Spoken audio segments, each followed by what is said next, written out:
Okay, it is Terran date 02/02/31/92. That date's always at the top of Trello. The crew is currently on the asteroid station that I'll describe in a moment. But first, there's a GNN news update. Dramatic footage from a nearby system of space where previously undiscovered aliens have attacked the Republic military orbital near the planet Sirocco. The image changes to an illustration of a blue ship that looks nothing like what you saw. Witnesses say the ships arrived suddenly from metaspace, which is not true, and attacked without provocation. A Gateway citizen was in the system and able to capture this exclusive footage from the first contact. The image shows grainy footage of the indistinct signals on the ship's sensor panel. The ship used on, the Stridey Sprinter, was able to make it back safely to Gateway space. The Republic military has no comment at this time, although a contingent of Republic ships did jump into metaspace soon after the news of the attacks reached Gateway. Do you have any information about this incident? Contact us at RNN right away. So, separate from where the characters are right now, the camera shows a small group of Republic military frigates shimmer out of metaspace and appear in the outer edge of an unknown system. Their transponders are off, and muted radio calls crackle between them, urging caution. The camera pulls back, and you can see the Class M red star of Sirocco system. The camera pauses for a moment, showing how small these military ships are in the vastness of space. Then, the camera zooms in towards the center of the system, passing multiple groups of crystalline blue alien ships that buzz by, static hissing. The camera stops on the Gateway Republic orbital, battered and damaged from countless attacks, gases venting into space, but with the lights on and still intact. There's another scene from the perspective of the camera, so not in front of the players or the characters, but the camera shows it's dark. The camera slowly focuses on a red light. The red light sharpens and dark bars cut across it. The bars come into focus. They're heavy durasteel. This is a cell. The camera turns to a shadowed figure. The figure is slumped up, but looks up at something approaching. A white beam of light shines in on the figure, and for a moment we see it's a woman with blue hair. The scene goes dark again. And the last camera, which brings us into the current scene. The camera shows a rugged base deep in an asteroid field. Small ships fly slowly past, marked with Gateway registration numbers. This is Bree 3, the mining, trade, and refueling hub of the Spellizzani asteroid belt and Gateway system. The camera cuts, and we're inside the cramped, dim metal corridors. People of different heights and weights passing close by. Two figures walk past. The camera follows them. The first is a young woman. Her eyes are tired, and her shoulders carry an invisible burden. A young man follows close behind her, dressed stylishly. His eyes scan the crowd for danger. Sakimi, describe yourself. Sakimi looks like kind of mixed heritage, Asian / Western young female with long white hair. She's probably full of grease at this point, although her garb looks more higher class, and not ancient, but definitely strange, like old type royal garb. And if she's armed, she's got a pistol at her side, and yes, that is a good description. She looks tired. June B, describe yourself. Junbi is a very handsome, very beautiful, actually, Asian man with well coiffed black hair. Doesn't have a mar or mark on him. He keeps himself, pretty damn clean. He has, updating his backstory a little bit, contacts, I guess, that connect into his little palm, his tablet, and they caught from certain angles. You could see the blue light of machinery. These two figures walk to a docking station. Scarred glass panels show a free merchant tethered outside. The thick metal blast doors are closed, and the young man starts to enter access codes in a control panel. He swears as a red warning light flashes. Access denied. The camera pulls back and shows 5 people who've appeared behind them, blocking the way back into the station. They're dressed in grimy coveralls, the apparel of Belter laborers, and one of them thunks a heavy wrench in his hands menacingly. Aha! One of them says. This must be the crew of the Harsh Mistress. We wanted a word with you. Now, which one of you is in charge? What do you do? I'll step forward. This is what's left of the crew of the Harsh Mistress. Who are you, and what do you want? My name's Lenny. Yeah, Lenny. And the other four kind of chuckle, and one of them steps in a little bit closer. So you're the captain, huh? What is this about? They start to kind of get a little tense and a little bit edgy. We've been told to tell you something. Yeah, what's that? The one with the wrench stops bouncing it in his hand and kind of grips it tightly. His knuckles are going white.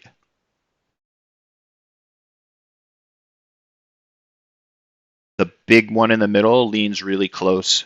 His nostrils are flaring.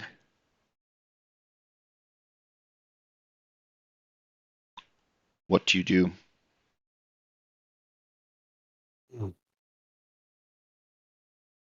I just I wait for Sakimi to make the move here. But ultimately, I'm unworried about what is transpiring. I'll just kind of hold my arms out. What is it that you want? We want to send a message. Go ahead. And the one with a wrench lifts it up over his head and starts to take a swing at you. What do you do? Oh no! I will defend myself.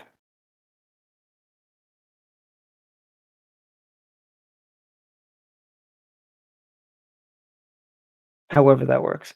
Okay, I think you want to act quick. So describe what you want to. So the description is a guy in the stained coveralls is swinging a big wrench down at Sakimi. Sakimi, describe what you would like to happen. Yeah, I'm looking. Yeah. Yeah, I will try to avoid the danger, I guess. So, go ahead and describe it first.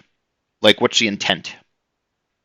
I will step out of the way of his clumsy wrench swing, pull my pistol, and kind of scan the area and see who else is around. All right, so this sounds like it's triggering act quick to me. So go ahead and roll plus slick. Slick.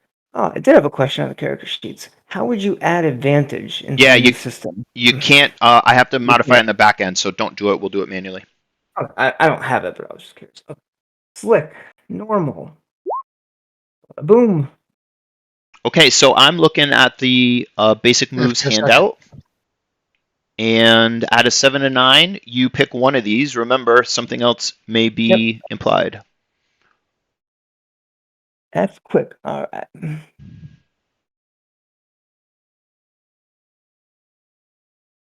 So you choose I choose will. one. Yep. So it's a success. So I do it, but I choose one of these. That's right. All right. I'm off balance or rush. I'll have disadvantage going forward. All right, describe it. Shoot it again. Yep. So I am kind of taken aback by the brazen physical assault in a space station. So I am a little bit rushed in my otherwise quick action. Okay, awesome. Because of the partial success, the camera, so the thug swings, Sakimi ducks clear, and he overswings. Junbi, what do you do? Oh. I want to size these guys up. Do they have any other weapons or anything else on them? Yeah, sure. One of them has a pistol. His pistol is poorly hidden, and it's not currently in his hands. The three others don't appear to have any weaponry, and there's one that's engaged right now who's got a wrench in his hands.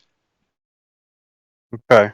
I'd like to activate my tactical cloak to go invisible for a brief second. I guess, and act quick. I don't know how much I can do, so I'm going to describe what I would like to do in full action, and you can tell me if I have to break this into 2 actions. But I'd like to activate my tactical cloak and then rush over to the guy with the pistol and take it from him. Okay. So how's a tactical cloak work? Are there any Uh, mechanics associated with it? Says when I activate your tactical cloak to try to escape notice, discharge your tactical cloak and act quick at advantage to lose your pursuers or move a short distance undetected. All right, so let's start there. So that is an plus slick with an additional +1. Okay. I just click the slick button. Click. I think so, yeah. Oh shoot! I probably just bumped up a whole bunch of them. No problem. We'll take the first one. And that +1 is from There we your go. attribute, right? Yes. So either one of those will still be a partial success. So look on that. Do you have the handouts open? Yeah. Cool. Act Quick is on page 3 on the left-hand side. So you get to do it, but you have to pick one of those 3 limits. So he gets the pistol? Is No, that he his gets act? to go invisible. This is the first part. Ah, gotcha. I'm sorry. Maybe I don't have what you're talking about. I have the cheat sheet up. Got it. Should I be So looking in the character book? there, you could if you want. There's something else called a handout, which was in the download of all the stuff. Carl linked it the other day as well. It's just a more brief version, but yeah, it's in the thing as well. Oh, I can okay. just paste them into chat if you want. No, I just got it open. Okay, handouts. If you want to paste it out, that'd be good. That's page 3 is where act quick is under basic moves. Thank you. Page 3. Nice to see you. Under the Yeah. handouts, yeah, there's a basic moves section, or you can look in the book. But we'll pause till you're ready here because it's good to have the handout up. Okay, I do have the handout up. My brain is not seeing act quick. So do you see the big Action move? basic Action moves? Yeah. I'm also on a There's- tablet, so I There might be apologize. It's 2 a little... handouts. So there's the 52-page handout. That's the one that we're on. Oh yeah, I'm on the 52-page handout. That's why the page didn't make sense. Yeah, no, that's fine. On page 3 of that are the basic moves. It says basic moves at the top. Firefight is in the upper left. There's like a picture of the flow of combat. It's the page after that. I don't think I'm in the same handout you guys are talking about because page 3 is a character sheet. So let me open up another. Sorry. I'm sure I'd be in the same boat. I'm not sure I'm following it completely either. So Yeah, the handout I have, page 3 is a character sheet. all right, one Yeah. second. I am dropping into Discord right now a PDF that has just the basic moves, the other moves, and the infiltrator sheet.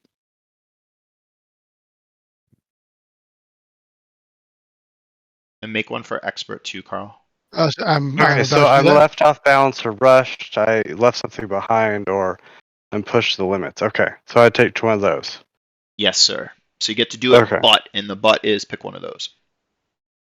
I will. I'll go ahead and take a stress. Okay, stress is great. Stress you can get rid of. Stress is hard to get rid of. Note that's one of your 25 ever stress until you die. But you can definitely take a stress. I don't recommend. All right, never mind. You might. You You can get that. You can get stress back though. Yes, right? It's not Yeah. easy or quick. That's got true. Once you hit, I sort of think once, the way I thought about it is you sort of plan on you can sort of get one stress back in adventure. Is that a right way to think about it? Maybe 2. There's a few story breaks per session or kind of per episode where you could get some stress back if you chose. Yep. Well, okay. I guess I've left something behind. Okay, so describe what happens as you activate the tactical cloak and describe what you left behind. Oh, it SM. tells you It says the SM will tell you what I left behind. Aha. Yeah. How were you going to? What were you going to do to take his pistol away? I was just going to count on the fact that I was suddenly invisible, and that he'd be disoriented, so I'd be able to just walk up and yank it really quick out of his holster. Okay, no problem. And you have a pistol, right? I don't have it in my active loadout. But you have a pistol in your character sheet. Yeah. Okay, cool. So, as you're nervous and fumbling to activate the tactical cloak. So, what do you have in your loadout active? My tactical pack, my scanner, and my tactical cloak. Okay, so no weapons at all. Yeah. So as you go to do it, then you knock off your tactical pack, and it clatters to the ground. You're worried if it gave away your position, but you're safely invisible to the naked eye in your tactical cloak. The camera cuts away and back to Sakimi. So Sakimi, the man swung heavy. You stepped back, and I believe you said your pistol's in your hand. Mm-hmm. All right, Sakimi, what do you do?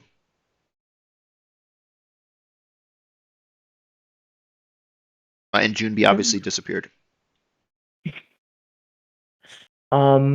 Did I get anything from my act quick as far as like people in the area or what the current situation is? Are we alone in this corridor?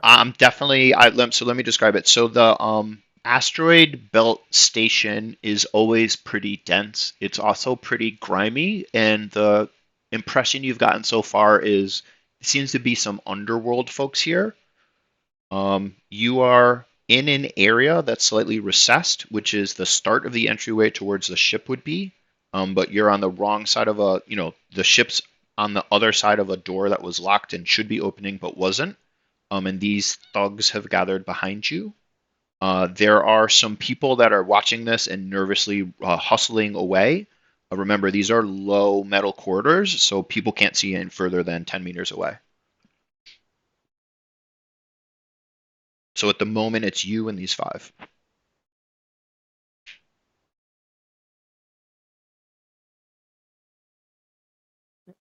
Uh, is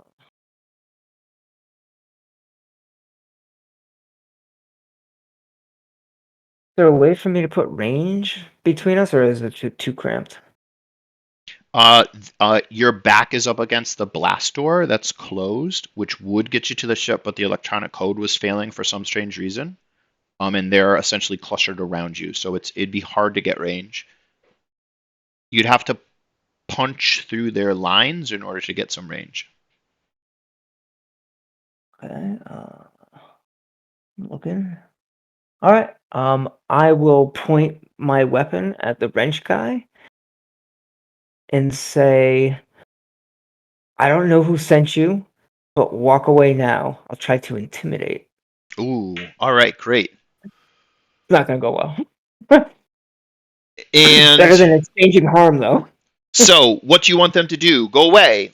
What will you do to them if they don't? Implied harm? Implied harm. Okay, so this is a plus file till you have a -1. I have a -1.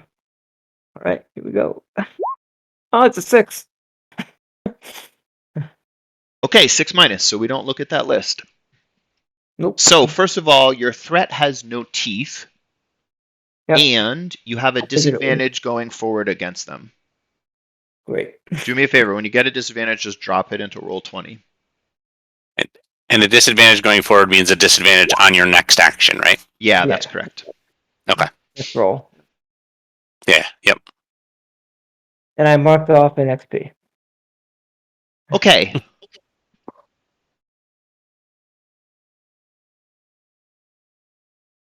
So this is what happens. You hold up your pistol, and as you're holding it up, your hand just starts to shake and waver a little tiny bit. You tell me, Sakimi, have you ever shot a man in close quarters before? No, never. Okay, so you're hesitating and they can tell. Yep. They close in around Sakimi and Junbi. They have no idea you're there, so actually they walk past you. So Junbi, they're now closer to Sakimi. One of them is actually laughing at the pistol, and the man with the big swinging wrench is kind of lifting it up over his head again. Junbi, you're on the far side of them, and they don't know what's happening. What are you doing? But you're not next to Sakimi anymore. What do you do? I would like to go ahead and I assume this is going to be an act quickly and try to yank the pistol from this guy's belt. Act quickly is much more defensive. Okay. So just describe what you want to do. Pull the pistol out of his belt. Yeah. Okay. So you do so, right? You're invisible. His back is turned. You can definitely reach up and grab the pistol, and you've got it in your hands now. And tell me what happens with a tactical cloak. What happens to that pistol? Mechanically or just like my No, in the narrative? fiction. In the fiction, I guess I would say that grabbing the pistol causes the cloak to dissolve. So I basically grab the pistol and then I take a step back and I aim it at the back of their heads. And I tell them, y'all might want to rethink your decision here. Wow, awesome. And I think you're trying to intimidate them, right? You want them to stop attacking Sakimi, and the threat is you'll shoot them if they don't, or are you trying to exchange harm and just pull the trigger? I'm trying to intimidate, yes. Okay, so same roll as Sakimi just made. That's a and Sakimi mark XP, please. I did. Okay, awesome. So this is I'll be intimidate. marking it also. This is intimidate on the cheat sheet, and it's plus volatile. Junbi. Bummer. I was hoping to be calculating. All right. Not great at volatile. Neither am I. Oh, Uh-oh. they don't believe us at all. We are not intimidating.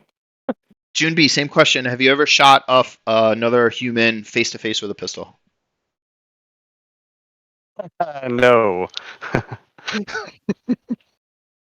Okay, give me 1 second. I'm looking at my options.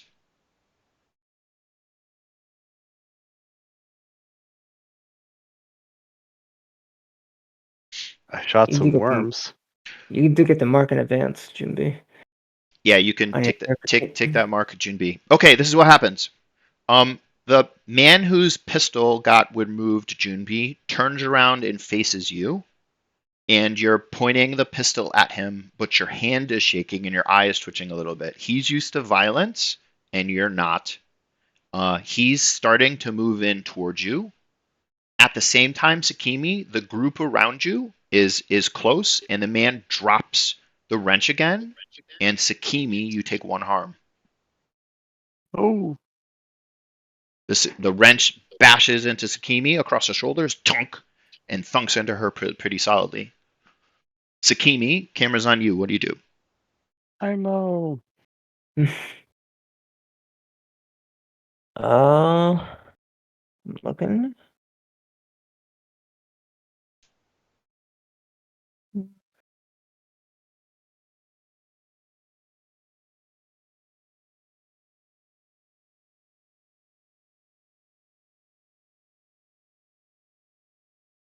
Don't worry about the moves as much as the fiction. I would like to try to fire off a harmless shot into the hallway to get people's attention and recover. If I can recover. If I can't Yeah, I recover, don't then think you can recover because you're not out of direct danger. And Okay, then I'll the just trigger try for to. recover is out of direct danger and take a moment to gather yourself. So you don't get to do that. But yeah, you can basically trigger your pistol, pew pew pew, and try to like make noise rather than land it, if that makes sense. Yeah, I don't want to exchange harm. That's a terrible idea. Awesome. So you're maybe you're lifting it straight up in the sky and shooting. I'd like to try to get it out into the hallway as much as possible, like against the ceiling. But if not, then yeah, straight into the air. Awesome, perfect. And what kind of a pistol is it? Describe that. It is a old looking White Lotus Shogunate las pistol. So it has like a white kind of filigree on the side, and it looks like an antique. It's got kind of like burnished like white and silver. and And it's laser blast. what's the laser beam look like? It's like a white laser beam. Awesome. A Okay. very bright, a bright white. The camera swoops away from the scene and focuses on a large Vesk warrior and his small human companion. Vikesh, describe yourself. Vikesh is about 7 feet of blue-green scales and solid muscle.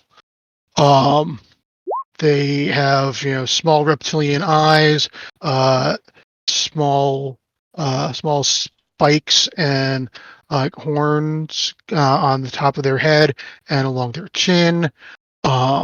They are currently wearing body armor, sort of like a Mass Effect style medium armor, like close fitting to the torso, but with like kind of like cap shoulders and a bit of a backpack. And there is a rather large weapon attached to the side of that backpack. Awesome, but like attached and kind of stowed while you're walking around a place that's not openly hostile, but always accessible. Yes. And Talon, describe yourself. So Talon's like a step behind Vikesh, and probably noticed the fight even a spot before the bullet was fired. So sort of has put his hand on Vikesh to sort of turn him a little bit, just looking down at the situation.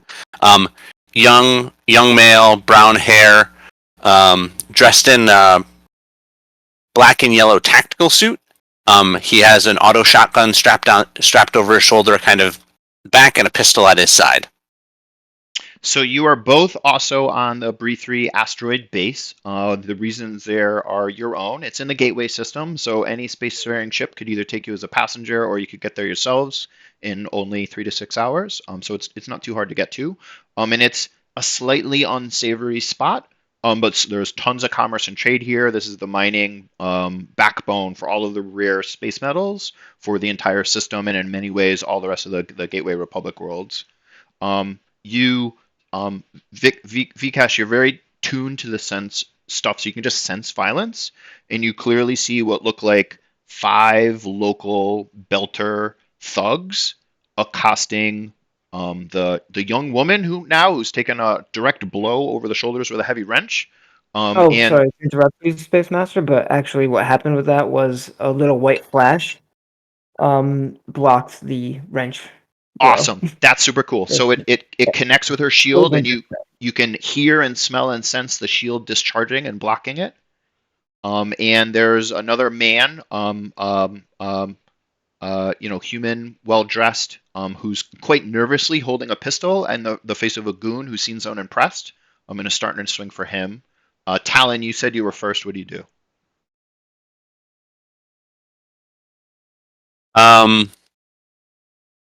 Talon doesn't want to be first. Talon wants to call. So Talon wants to call Vikesh's attention to the situation, and if I have to go first. Nope, you don't have to go first. So the camera zooms in on Talon, whose alert eyes notice this, and he quickly alerts Vikesh. Exactly, that's exactly what he's doing. All right, Vikesh, camera's on you. What do you do? I'm gonna take a couple of steps forward. Pull the assault rifle off of my pack. And power it up and go, "Hey," pointing at the dudes. Okay, so a powered up assault rifle definitely gets their attention. They stop swinging at Sakimi, and 2 of them are still very much facing her on either side. 3 of them turn. One of them's close to Junbi. Kind of 2 of them turn around Vikesh. They're not armed. One guy's got a wrench, and they look at you questioningly. Camera's still on you.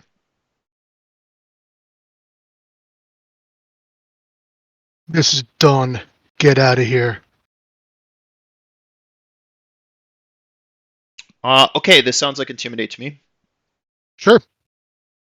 Plus volatile.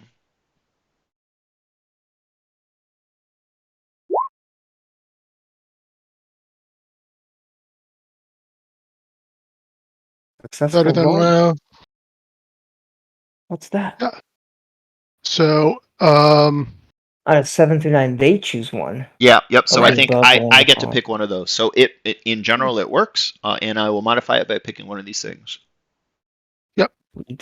Okay, when faced with a Vesk warrior and an assault rifle in close quarters and not being armed themselves, you basically see their faces go white.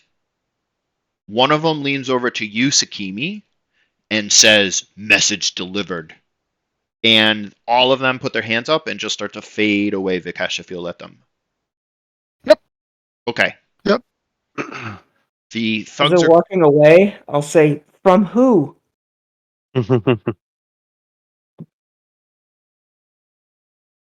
um they yep, they disappear. You get no response. Fine.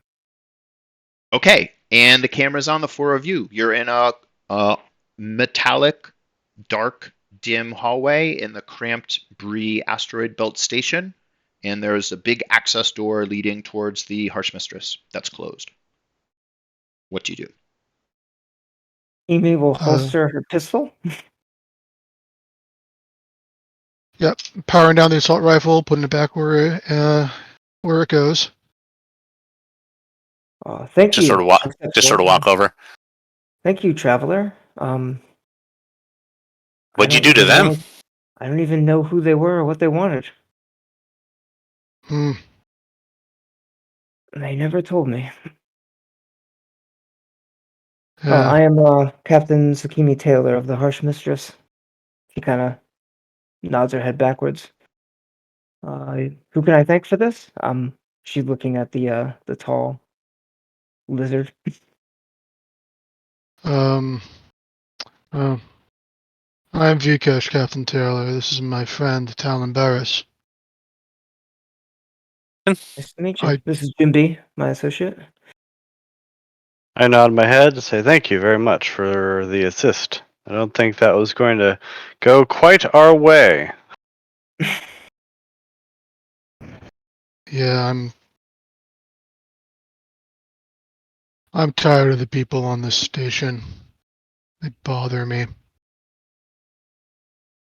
But Yeah, you get that If you many were people looking, close to you. oh, sorry, go Hmm? ahead. I'll say you Sorry. get that many people up on top of you, and it's even hard to use firearms at that range. Yeah, I don't. They didn't really have murder in their eyes. Looks like they wanted to give us a good beating. I still don't know from who, so I don't know what this was all about. Um, we are heading back to Gateway, Bakesh. So if you were looking for passage, it's certainly the least I could do. yeah, We're also in the that's market for fresh muscle.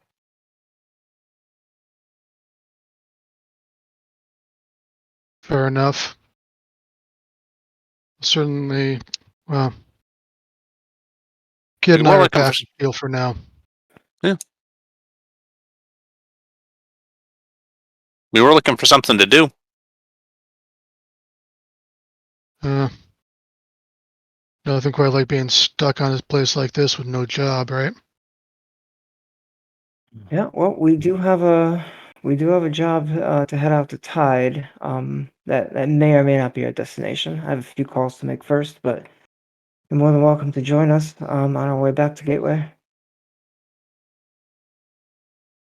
All right. Yeah. What do you think, T? For me, the job sounds good. If you could use a couple extra hands. Yes, we could actually. Jimby, can you get us into the airlock? Certainly, certainly. I throw away the pistol. I look at it and it looks like it's just a piece of crap. So I leave it behind. I pick up my tactical pack, and I key into the airlock to crack it open. Um, If you guys have gear to gather, we can leave whenever. I was looking to leave within the hour or two. It's gonna take me a bit to power up the Harsh Mistress. yeah, it'd take me 10 minutes to grab my stuff. All right. Hey Phil, I'm gonna inspect the panel. Does it look like somebody did something to it? Yeah, so Junbi's fast fingers dance across the digital pads again and gets the same result as before, access denied. After either one of you take a quick glance at it, it's clear that the panel has been tampered with and it looks like it's been disabled. Ugh. I'd like to try to fix it then.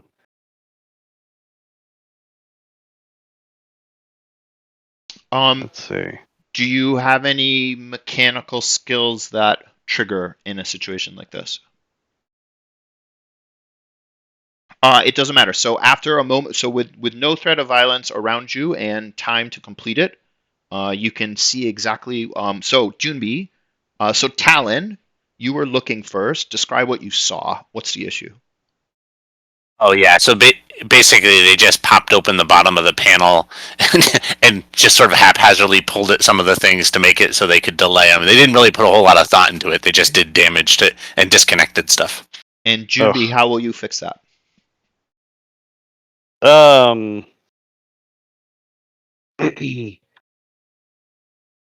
me see. How will I fix that? I guess I'm not really. Am I still a hacker? I don't. I can fix it if you want. Yeah. Do you mind having a look? I'm no, not really no, it's easy. mechanic. No, that's easy. Takes a couple of tools off of his kit, off of his side, like a multi-tool and stuff.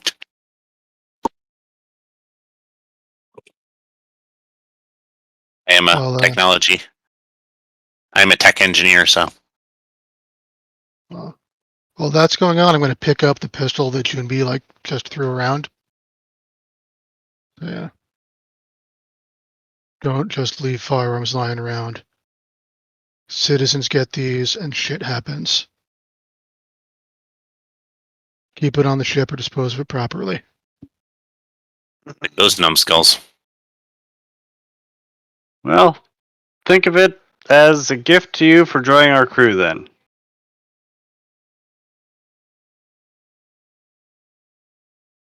I'm gonna be honest with you, I haven't fired anything this crappy in 30 years.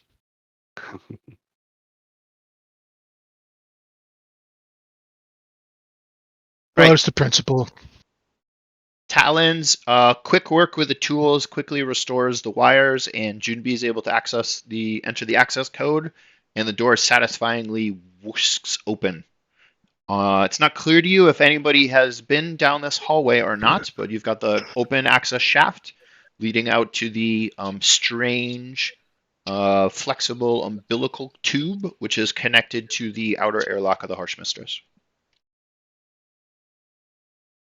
Thank you. All right, I will go on board.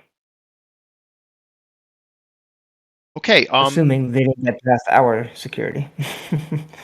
Yep, the ship is in good condition, and you enter just fine. Eric, for your reference, the entryway is down bottom on the lower deck in the big number 15 area.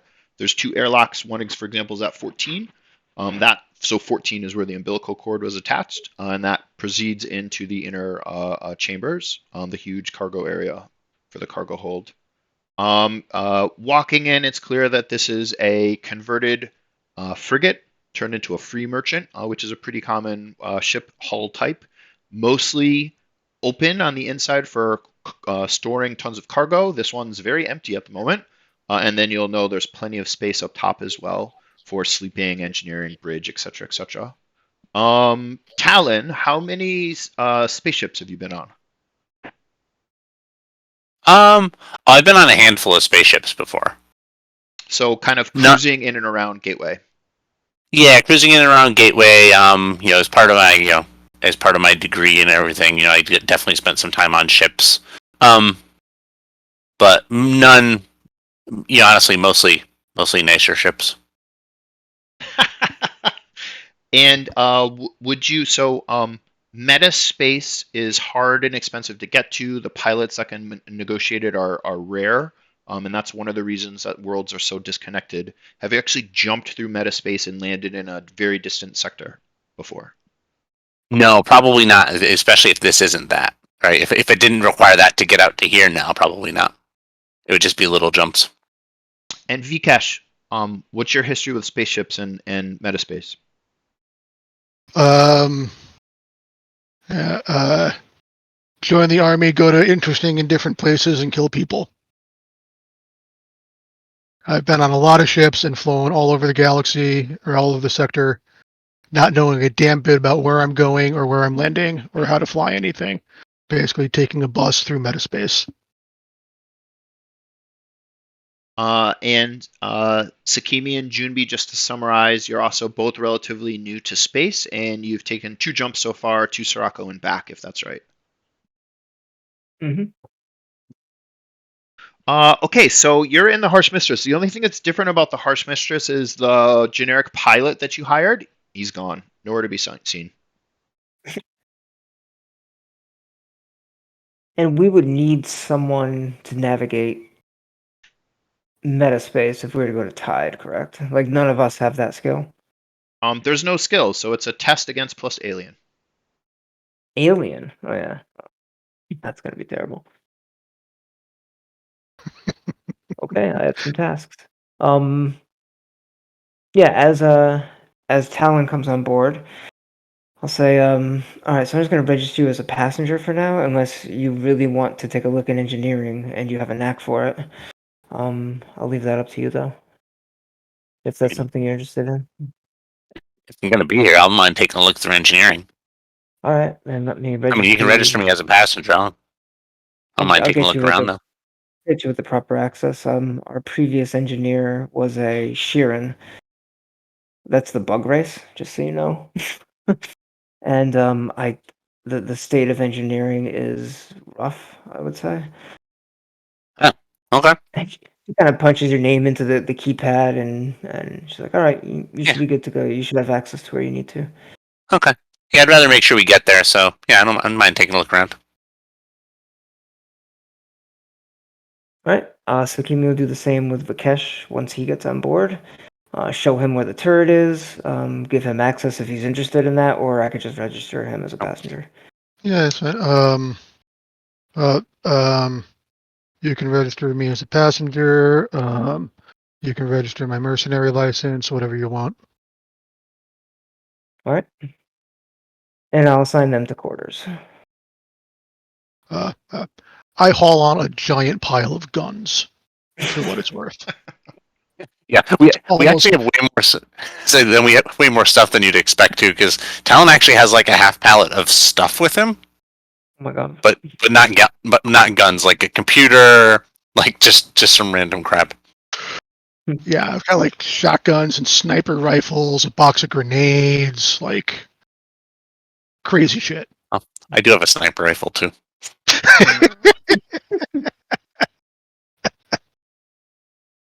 It was one of your hand me downs. Okay, so on the Yeah. tour of the ship, you see a couple things. All the way to the left is the most upstairs area, and that's the crew quarters. Junbi's camped out in one of those for a while. Sakimi, you're still happy to be up front in the pilot's area? Yeah, I think I have to for now. Okay, so there's 3 rooms left. The room that's near number 2 is a normal single bed room. The room that's on the other side of number 1, not Junbi's, is another single bed room, a little bit smaller. And the room that's below that, kind of near the number 5, is a big, luxurious, double bed, nicely appointed stateroom. Do these single beds look like they'll hold me? You tell me, Vikesh, you've had much experience sleeping in human-designed quarters. Oh, yeah. Yeah, that's true. As long as it's not rickety, yeah, I can make do with it. These are solid. Yeah. Everything about the Harsh Mistress is old, but it was top shelf back in her day, and she is solid. Then I'll take one of the single bedrooms, but what I normally do is I rig up a hammock because the single beds are never long enough.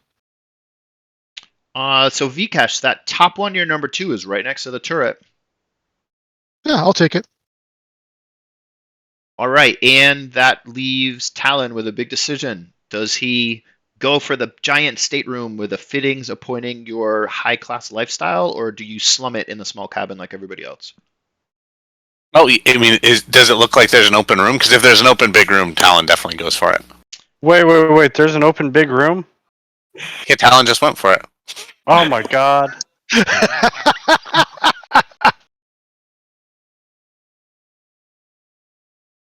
The rivalry begins. Okay, let's talk Two through. pretty boys. Let's talk through. Take off a little tiny bit. So Sakimi settles down in the cockpit as always, and Junbi comes and sits next to her. Sakimi, there's a question around whose actually hands are on the control stick versus who sat in the captain's chair. I don't think anyone's in the captain's chair since I'm doing piloting duties. Okay, so Sakimi gets down into the pilot's chair. Unless new Junbi is a better pilot. I think it's just Slick. I don't think I'm a +1 for Slick. Yeah, same. All right, so fictionally, Junbi stays on comms as always. Vikesh, same question as always for the gunner. You can come up front in the cockpit, hang out with the rest of the crew, and look at the virtual display. Or not that you need to at the moment. You can go put your hands on the actual hard metal itself. Honestly, unless there was an alert, I was going to set up a hammock and go to sleep. Perfect. Okay. Talon, you're welcome to sit up front with the rest of the crew, or you can investigate engineering if you like. Yeah, I want to investigate engineering because I wasn't left with a warm fuzzy about how the ship's doing. Okay, so you clomp through the ship. I won't describe all the different ways, but you have to go back through the access area, down the cargo staircase, back across the cargo hold, and engineering's. Well, there's 2 spots. So there's engineering in the back near the engines, which is not where people hang out at all. A glance through there shows it's actually tidy and in very good shape. So you're not sure what Sakimi was talking about here, but this area is up to spec. You actually control this though through the operations center since you don't want to be hanging out back near the engines, especially when the spike drive is active. So you go wandering up to number 13, and aha, this is what Sakimi meant. It looks as though a large humanoid insect-type alien has created a giant nest out of every piece of junk he's gathered over the last month and stacked it neck deep in here and was burrowed in the center of it.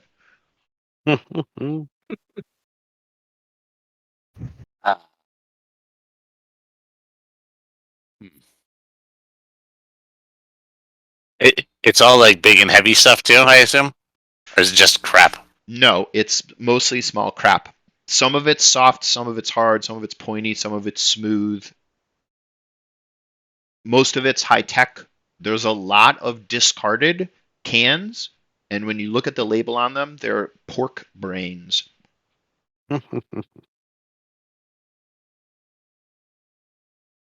Grumbling to himself just because he can't leave the ops in this condition.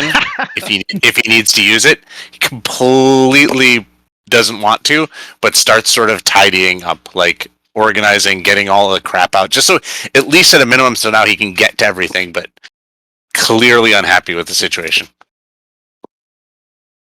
Okay, Sakimi, camera's on you up front. All right, once our new friends are in, I will start the warm-up procedure to de-dock and start heading towards the gateway. Okay, so you put in all the normal authorization codes. You get clearance for undock, and always playing by the rules. Have your transponder on. As the ship pulls away from, I can show a picture here.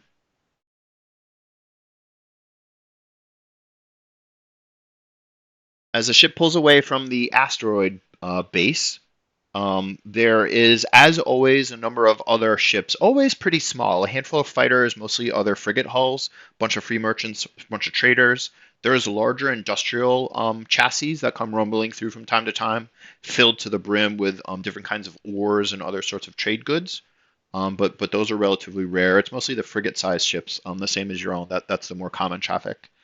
As you're pulling out, you notice a few other ships are peeling off as well. Since you noticed it on the way in, it's quite clear that one of those ships is the fighter that had been piloted by the pirate. You notice that ship visually, but its transponder is off. So a few other ships are peeling off from the asteroid belt. They're not closing or changing course or any way, but they're definitely leaving at nearly the exact same time as you are, including the pirate ship whose transponder is turned off. June B, you're on the communications console and you see all this stuff first. What do you do? Oh boy. Here we go again. All these pirate ships are pulling off. I'd like to scan them all, see what they got for armaments and what have you. Absolutely.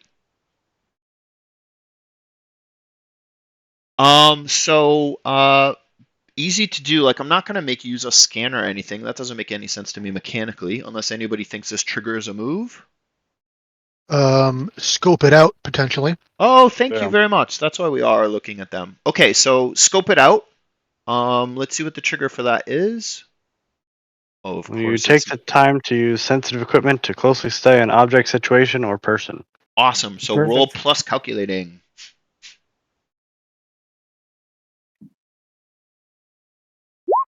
Oh, Boom. look at that. Nice. So ask 3 questions. I'd like to know what kind of weapons we're looking at amongst all these ships. Okay. So it there is a frigate hull gateway registered transponder on. After it has normal armament for a frigate, so basically one single laser. And after a moment, you notice it taking a different route, so you're not concerned it's an enemy. There is a second frigate. This one looks to also be a free merchant. It has more armament on it, so it's got a turret and it's got a single laser as well, so a bit more armed. It is also heading in your same direction, however, its transponder is on and its gateway registered. And the third ship is a fighter. It has normal armament for a fighter, which is a forward-facing laser right under the cockpit, and its transponder is off, so you can't tell who it's registered. And it's definitely on the same course you are. However, it's purposely going slower. Okay. Okay. One So question. that's 2 more. that's one question. Okay. And I don't have to ask anything that's necessarily on this list. Okay. Let me think about this. Is there anywhere nearby that we would be able to shake a pursuit or lead them by like military? Is there anywhere we can go basically that would give us an edge in either escaping or fighting these off? Okay, so there's almost 2 implied questions there. I'll answer the first. The first is yes, you're in an asteroid belt, and there's plenty of chunks of asteroid of various sizes where you could pull some moves and maneuver the ship around asteroids. However, you're aware that it's a fighter tailing you, and they're generally just as agile or more agile than your ship. Okay. I didn't answer about the All right. military because I feel like that's a different question. Gotcha. I appreciate that.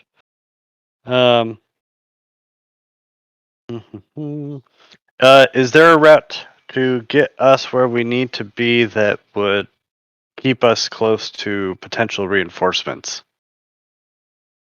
There is yes, there is a military patrol boat. It is not immediately near the asteroid station, but it is patrolling the asteroid belt. You can change your course so you go very close to it, which is just a little further away from Gateway, but not a big deal. But you're not going to be there in a minute. It's like you'll be there in the next 30 minutes. So he's a little distance away across the asteroid belt. Separate from that, much closer to Gateway itself, yes, there is another patrol of Republic Navy ships, but that's an hour and a half away. And then quite close to the planet itself is the huge major military orbital station. Hmm. So one Okay. choice you could make is, do you want to? So you've got three choices as far as where you want to go. Do you want to dodge and weave through the asteroids? Do you want to change course and try to accelerate towards a patrol boat? Or do you want to continue your course and head back to Gateway on the fastest possible route? I mean, syncing up with military vessels in the area seems to be an effective mechanism for us. So I would recommend that to Sakimi once they get back. Okay, Sakimi's away and we're not going to wait, so the ship smoothly accelerates, changing course slightly and heading towards an intercept course with a military ship, the patrol boat. Patrol boats are about the same size as frigates. They're much better armed, and it is official Republic Navy tagged. And that'll take you about a half an hour. Junbi, are you talking about this with the crew? Yeah, I'll alert the crew. I'll tell them that we seem to have picked up a tail from the station. We're not going. We're going to swing. We're going to leapfrog our way back to Gateway by means of connecting with some military boats. But be prepared for some action. Roger that. The camera's on Vikesh in his bunk or in his hammock. So, hearing that from Junbi, I get up, stretch, um, climb up into the turret, look at how tight it is, look at the pinup, and head over to the bridge. To sit Aha! down at the gunnery station over there. So Vikesh, I think you're telling me that the turret itself would be a tight squeeze for a big Vesk. Yes, the turret is a little bit small for someone who's like 7 feet tall and 3 feet wide. And Vikesh, you've been here before. You've been in these situations before. Is that something you can squeeze into at a pinch at a disadvantage, or is it something you can't fit into at all? If I really, really, really had to, I could get in there at disadvantage. But I would very much prefer not to. Awesome, love it. And let me ask you a direct question: is there any deeper reason that you don't want to squeeze into a small space? No, there's no like deep psychological reason, just discomfort and inability to do the job correctly. Awesome. The camera swings over to Talon. Talon, what's your environment like? And now that you've heard this call, what are you doing?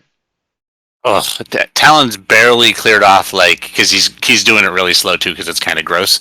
But he's cleared off like some of the op center down here. Now that he's got that, he sort of switches his focus over to anything that he would need if we were in combat, and just sort of more actually like really working to push shit out of the way so he can get to whatever he might need to. Sorry, I'm back. Junbi, describe the decision you took. Captain Sakimi, we have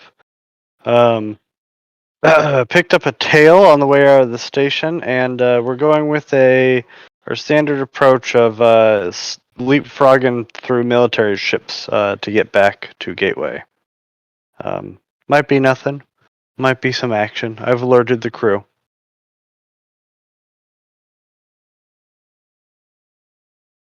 Is there What do you anything need I to can do? take with like an engineering ship action to like, route shields or, route power or do anything like that? That is a great question. Let me, so in the same Trello is something called a player's guide. Sorry for all the vague terms. I will drop that link in Roll20 chat. And that is, if you scroll down a bit, there is a page called Rule Editions. And it's got all the ship moves. Engineering is mostly defensive, as in reaction. However, you can gain a fictional benefit, and that's if you're trying to do something. So if there's an actual action you want to try to take, Talon, we'll roll. If you're just curious, then yeah, you can do stuff in the future. I'm good for now then. Okay, Sakimi, on your display, you can see quite clearly that your ship is 30 minutes away from a Gateway Republic Navy patrol boat, and that's the course that you're headed on. Behind you are two signals. There is one clearly registered Gateway Free Merchant who's tailing you at a distance. And there is a second ship that actually you wouldn't have noticed unless Junbi pointed it out because their transponder's off. And that's a fighter, the same fighter that had engaged you a few weeks ago. Did we reach out to the military yet? No, we just Okay. started flying towards them. Ah. All right, Junbi, can you patch me through to that frigate? He's AFK. So yeah, Junbi opens up a comms channel. And yeah, you're close enough where it's pretty instantaneous comms, Captain Taylor. Yeah, this is Captain Taylor, the Harsh Mistress. We're being pursued by the same pirates that we logged a skirmish with a few weeks back. And we're headed to your position.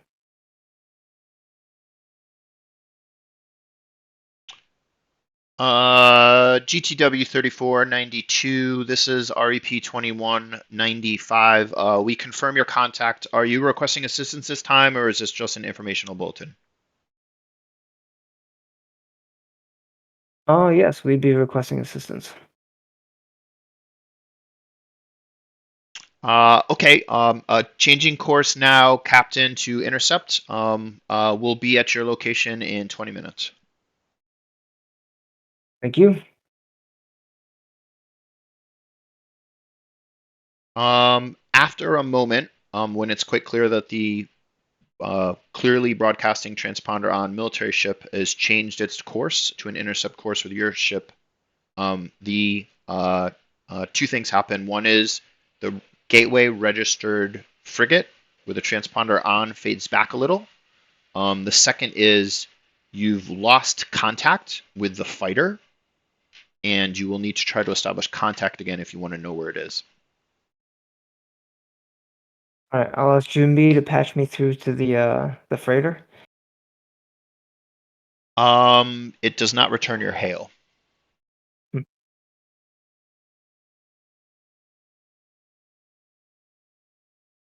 Okay, so you cannot see that fighter right now, and you've got 20 minutes of kind of uncomfortable silent space until you get someplace. You're worried that you can't see that fighter. What do you do? I guess we'll try to pick it up again.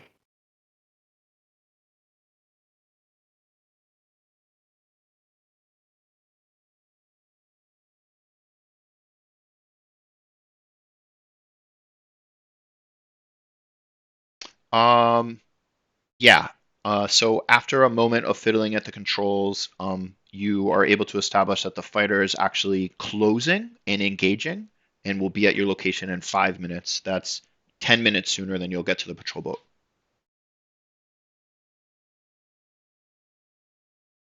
All right. Who's on the bridge with me? Is it just Junbi? Just June. Vikesh came out to the bridge. And then the weapons there. Apologies. This is not how things usually run, especially this close to Gateway. But are you handy in a turret? I'm not going into that turret. It's very, very tight. I'm going to shoot from here. Oh, fair enough. And to my experience, this is exactly how things go. Sakimi just smiles. I will press a button to speak over the intercom to the engineering section. Talon, this is Captain Taylor. How are you?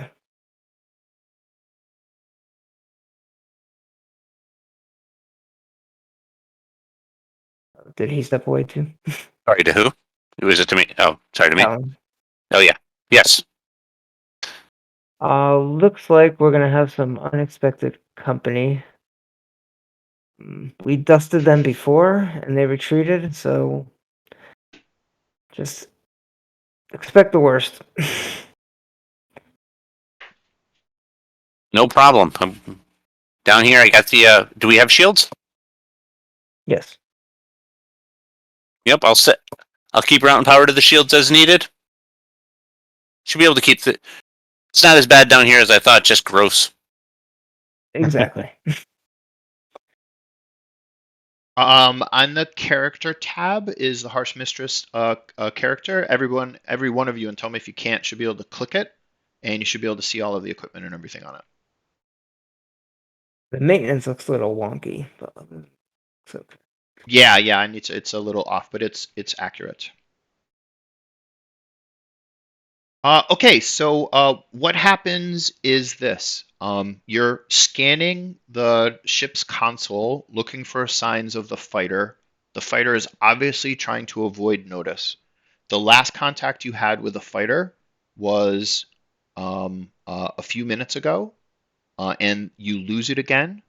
The next contact you have, it's at maximum range of any possible ship weapon and starting to accelerate more quickly. Because you've had a high eye on it the whole time, the camera is on the Harsh Mistress. The fighter is closing rapidly. The patrol, you're still in the transition area between the inner system, which is a little more lawful, and the outer system, which is just empty space. And you're still in and around the asteroid belt. You've peeled away from the asteroids a little tiny bit, so you're not in any danger of clunking them because you chose not to sort of dive through them. But you're still in kind of this area where definitely some tricky things can happen. The asteroid belt is notorious for that. And you're many hours from the safety of right around the planet space. The patrol boat is closing, as they said, but the patrol boat is much further away than the fighter is. The fighter is closing and will be here imminently. What do you do? Prepare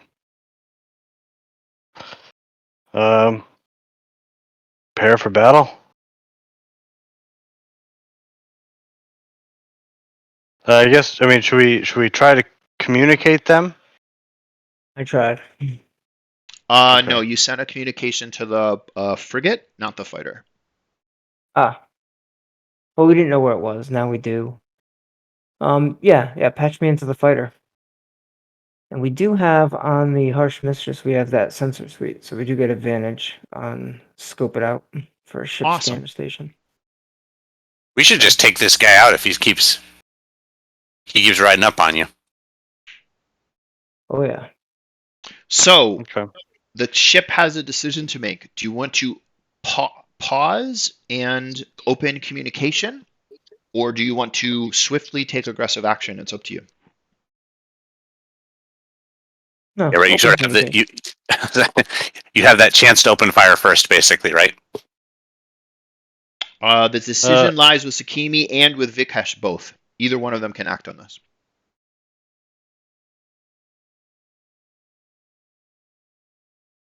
I feel like we've known these people. We've been attacked by this guy before. Is that right? I think. Yeah. Take him out, Vic. I think Roger we should. that. Yeah. I'm gonna shoot a guy. Okay, on the special rule editions, there's a move called when you use the gunnery station to attack an opponent, and it says roll plus volatile.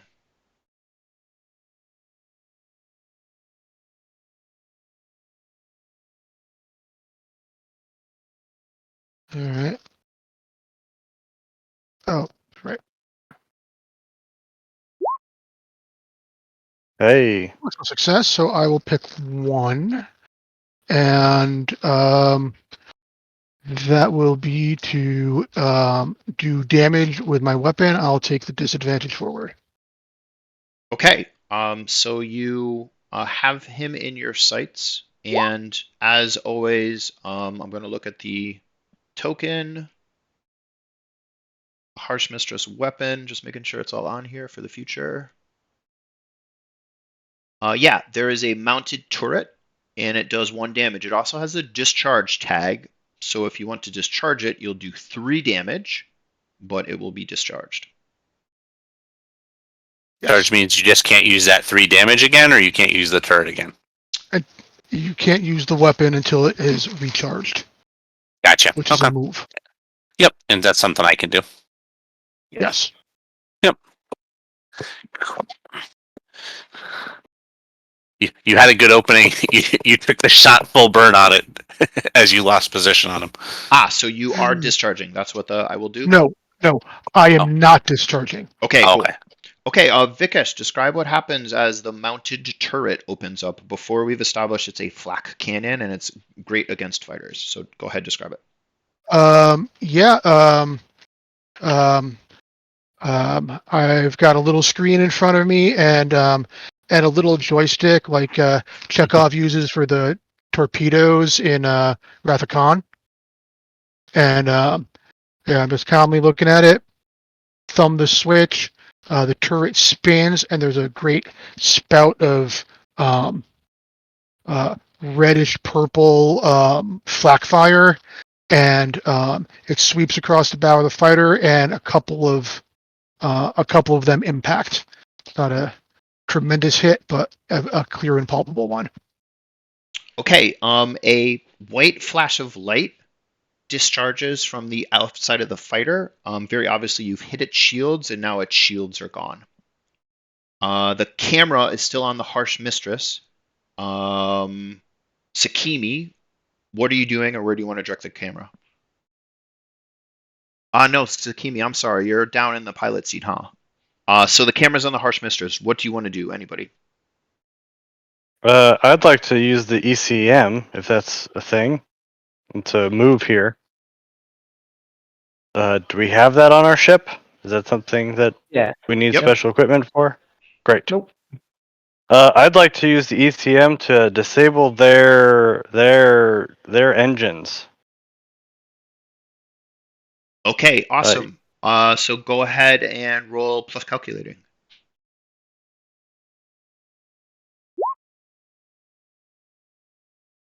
Hey, partial success. So what you do is you get to pick one of those. Note if you don't pick manage the comms, the next time you want a comms action, you'll have a disadvantage. I see. Yeah, I mean, I'll take the ECM and I'll temporarily disable one of their stations on the opponent's ship.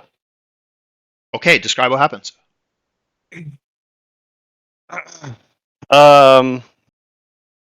So I guess I just see it as kind of a hack attack. I load up scripts. I connect to their ship. I start rooting around their systems, their directory, and I corrupt a bunch of their files, a bunch of their command processes that control their engine. Their own antivirus should probably kick in and wipe it all out, pretty quickly. But for the time being, the drives are down or non-responsive. Okay, you definitely see the fighter that was making a very smooth forward motion before, and everybody can see it on the comms if they're looking at it at the communications display. You see the accelerometer, the little arrow that points forward on the dot on your HUD, definitely start to slow down. It doesn't look like the ships are off. It looks like the fighter's trying to fight it, but its fighter is definitely slower, and its aim has changed a little tiny bit.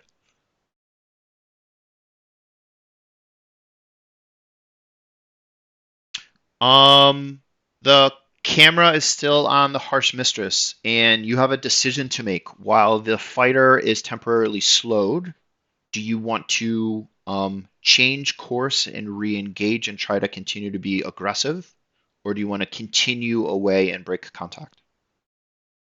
No, we're gonna finish this guy once and for all. Wow. Sakimi, you spoke up. Camera's on you. What are you doing? Damn, maybe I got to change that hook. Oh no! If we didn't have a history with this guy, yeah, it'd be different. Question: what is the crew disposition? Do we have one? Is it -2, -1, 0, +1, +2? Where did I find that? That's nowhere. That's kind of the special rule we made for the captain. So then it's neutral. It's neutral 0. Okay. No, it's -1 because there's new members on board and they haven't quite synced with everybody. Perfect. Then I will use the bridge. So that is a slick roll. And I don't have disadvantage from before, right? Because we're out of that scene of being Wow. sweated by the guy with the wrench. Hold on a second. I'm looking at the definition of forward. Yeah. This is a very good question that we want to determine right now. Nope.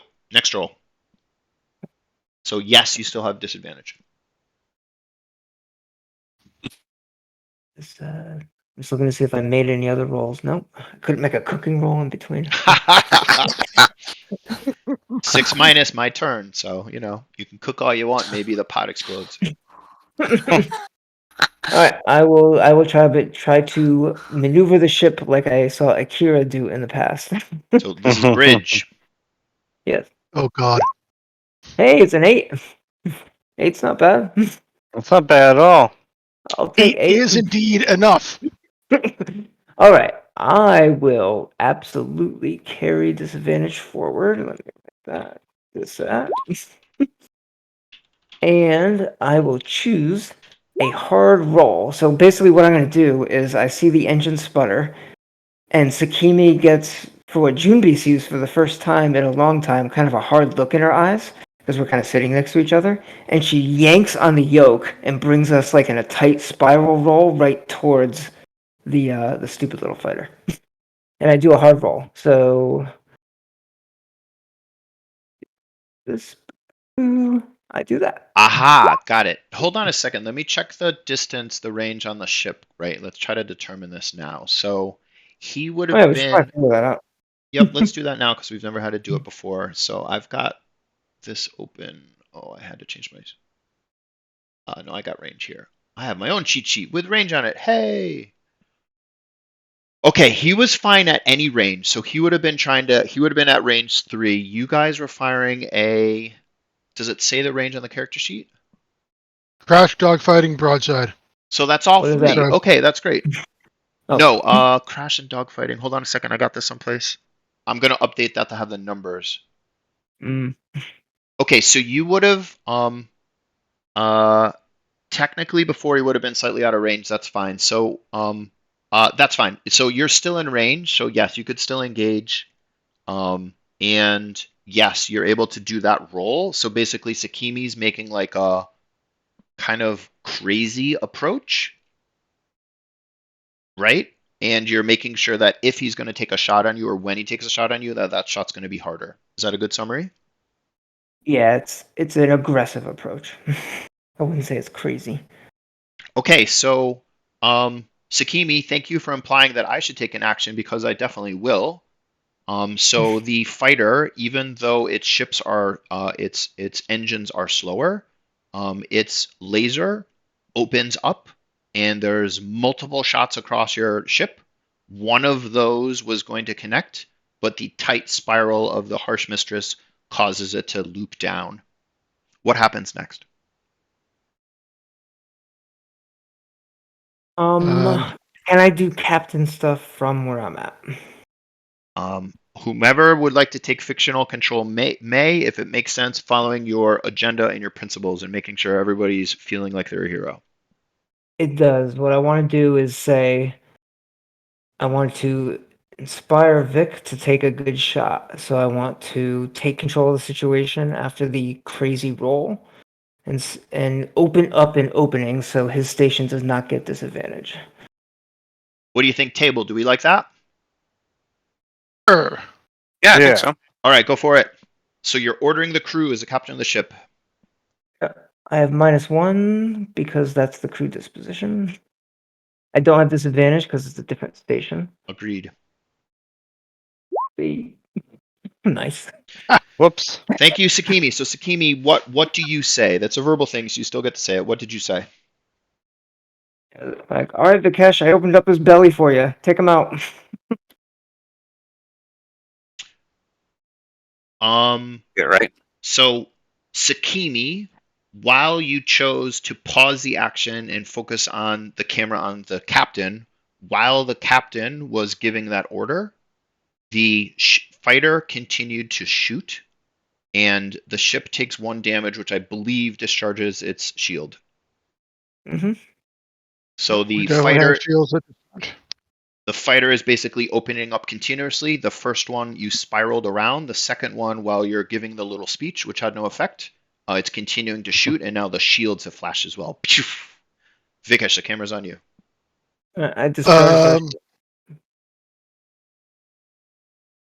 that. I am going to take the suggestion and open up. Okay, no modifiers, same as before. With No, it's disadvantage, disadvantage. right? Well, I'll say I have disad comment on this one. Correct. Yeah, I was trying Yep. to clear the disad before the shot, which Yep. The guns are hot, and he's just firing, not aiming first. So still a partial success. I will hit him and discharge because I saw his Ooh. shield flash. Here we go. So he's 3 going to take damage. 3 damage, and I will continue disadvantage going forward. And the weapon's discharged. Wow. Okay, Vikesh, describe what happens as the ship is destroyed. Nice. Yeah. We roll. We make that crazy hard roll, and he's still the fighter is still gliding in, but because of the engine disadvantage, so they're making a very straight approach. So I'm able to line up the shot and just literally rake fire from the very tip of the ship right up all the way to the back of his drives, and metal flies. There's explosions, and then the crew the cockpit area is what gets like imploded in, and like you just see a spray of gas and burning gas that's like flash out of the cockpit area, and then it goes dead and just continues drifting. Awesome. I'll add 2 things to that. The first is it's a flak cannon, so it's explosions of shrapnel all over in the area, which completely envelop that ship, as you say, from tip to tail. And the second is there's a gentle pattering of all of the debris from the fighter now sprinkling across the hull of the Harsh Mistress. The ship is destroyed.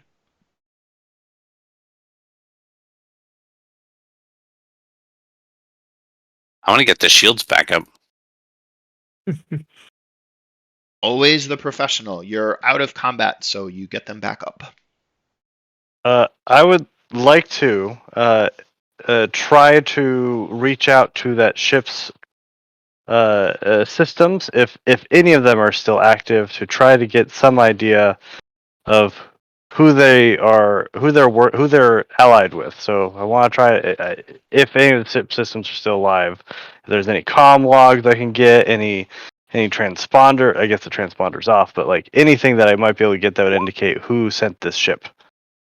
So, based on Vikish's enthusiastic fiction, the ship has been almost completely destroyed.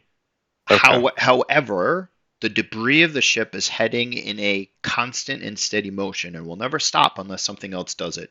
You could try to get your ship in front of the debris, and then you could disembark from the Harsh Mistress and gather some of that debris to inspect it deeply. That takes time. Anyone up for a salvage mission? We might be able to find out who these pirates are, who these thugs are that keep bothering us. Daimo. Why don't you hail that freighter again? That's just kind of hanging off in the distance. Maybe they'll respond this time. It could be trouble too. Yes, ma'am. I will hail the freighter. Unknown freighter. This is the Harsh Mistress. Please respond. The comms channel opens, it's accepted, but there are no return communications. You have an open, clear channel. This is Captain Sukimi Taylor of the Harsh Mistress. What is your business here? Who are you working for? So that's the other ship. Hmm. Open channel still, clear comms.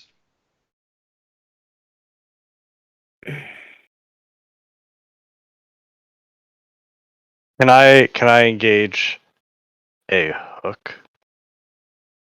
Oh, Take the cameras on you guys, so take whatever fictional action you'd like. Well, I'd like to engage a hook of sticking my nose where it doesn't belong, and maybe try to dig any information I can out of this freighter that's watching us.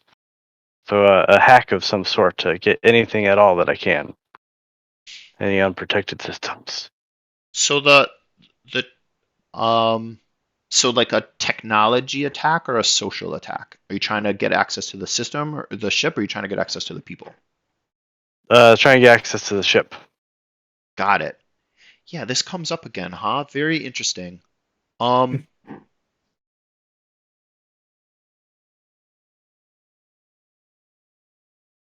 it's not manipulate. It's not intimidate. I think it's just scope it Um, out.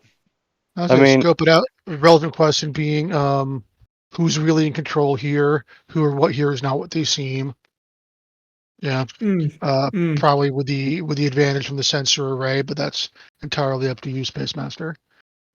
Yeah, I think this is interesting. I don't want to set a precedent, but I'll allow it. Like, it's potentially super powerful to just make this roll and ask whatever you want of anybody. But I think in this specific circumstance, because of the fiction and your intense curiosity and the fact you've got an open comms, I'll allow it. And yeah, I do think the sensor array does help. So that's a scope it out, which is plus slick. I'm sorry, plus calculating with an advantage of +1. Plus the So I disadvantage think you because could he limit it engaged by his like hook. I think you could limit it by like what you can get out of it, but it is a I could see it as a good way to gather data about it, right? Yeah, yeah, I agree. Marking I won't answer anything, right? But it's good. And markings, does he have people. disadvantage because of his hook? Because he engaged his hook? Yes, that's right. So it turns out to be flat. So just a straight up plus calculating. And I agree on the hook. okay. Great. Okay. Cool. Boop. Oh, come on. Thank you, June B, Man, we You're suck. welcome. for passing the narrative control over to me. I appreciate it. Do I get very an quickly though. advance? Yes, you get an advance. No, you We're get gonna an level up like XP. motherfucker. Mark and XP. It's called an advance on the character sheet. Yeah, I have to fix that. Okay, let me think for a second. And June B, what was the action you were taking? Describe it in game. Since we had open comms, I opened up one of my audio-based hacks. So transmitting some ultra frequency instructions over to their ship to try to get any system in there that they might have unprotected to respond to me. So that way I might be able to. Oh, I wasn't looking for anything specific. I was just looking for a system to respond and for me to take it over. Okay, June B, over the open communications channel, as you're pushing out the electronics to engage with the other ship and try to suck it around, while there's a two-way channel open, all of your systems flare and spike, and everybody senses like an electromagnetic pulse rippling across the ship. And Junbi, you see a huge data upload starting from the Harsh Mistress and sending a torrent of data towards that unknown free merchant ship. Son of a bitch. How was They're that? hacking us. So everyone saw over the communications, you heard like kind of a whir. Everyone that's looking at any kind of a ship system sees it like kind of glow intensely, like in power overload for a moment. And if you're paying attention to any of the ship's sensors, and you could be doing that from engineering, from operations, from command, from control, pretty much everywhere, you can see basically a torrent of data leaving your ship and going towards that gateway registered transponder on Free Merchant. What do you do? Is there any way to shut that down, Phil? from an electronics perspective, from the engineering? Could I shut down the systems? You tell me, Talon. You've been on ships before, and you're good with stuff. Like, what do you think? Yeah, I want to shut down our comm system. I want to shut down and reboot our comm system to Reboot stop it. the data flow. So Talon, based on your history, you've got two ways to do this. You could do this nicely and try to gracefully power off things, and that takes a little while. Or you could, because you're in operations right now, just hard turn off the whole ship. Every second matters with such a large data transfer. So the difference here is, do you want to stop it all instantly and just hit the big red power off button? Or do you want to allow more data to be exfiltrated as you're more gently and carefully turning systems off? That ship's a little ways off, right? That Yeah. ship's not within fire. It's not within firing range, or is it within firing range? No, it's about a 10-minute space flight away, so nearly Okay, instant yeah. communications range, but it's not within weapons range. Pew! Power down. Okay, the data upload stops as every system on the Harsh Mistress except for life support, so basically low lights, turns off. So all the bright lights, all the heads-up displays, all the information panels, everything on the ship, you've got no more easy kind of touch control. All you hear is Talon say, "Hard reboot." Boom. And there's red lights that appear and dimly light all of the surfaces. What do you do? Restart. That'll take a while, Talon. Up in the bridge, the camera's on the bridge. Oh, do you know what happened, Junpei? They beat our hack.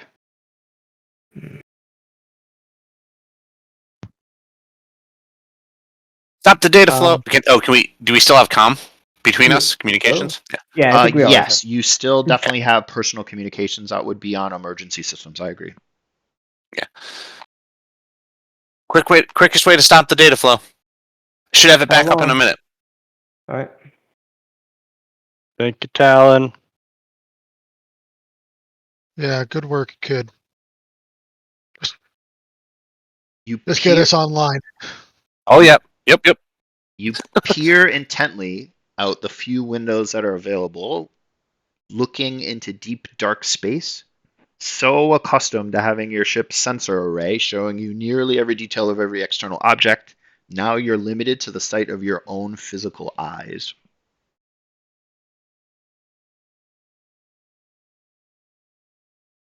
As always with a ship, there's two choices. You can just jam on the power on button, flooding all of the systems instantly. That could have repercussions. Or you could take a nice, graceful 15-minute power-up time, as we've established through the fiction, which brings everything up online, including those big, powerful engines. You knew that ship was closer to you than 15 minutes, although you don't know if it's flying. Yeah, I'd like to use my engineering to get this ship up as fast as possible.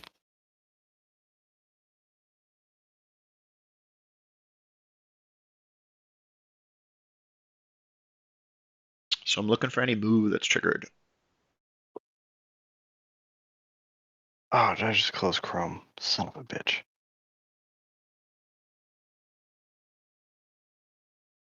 Yeah, I mean, right. It's ships and engines functioning. This looks like act quick to me.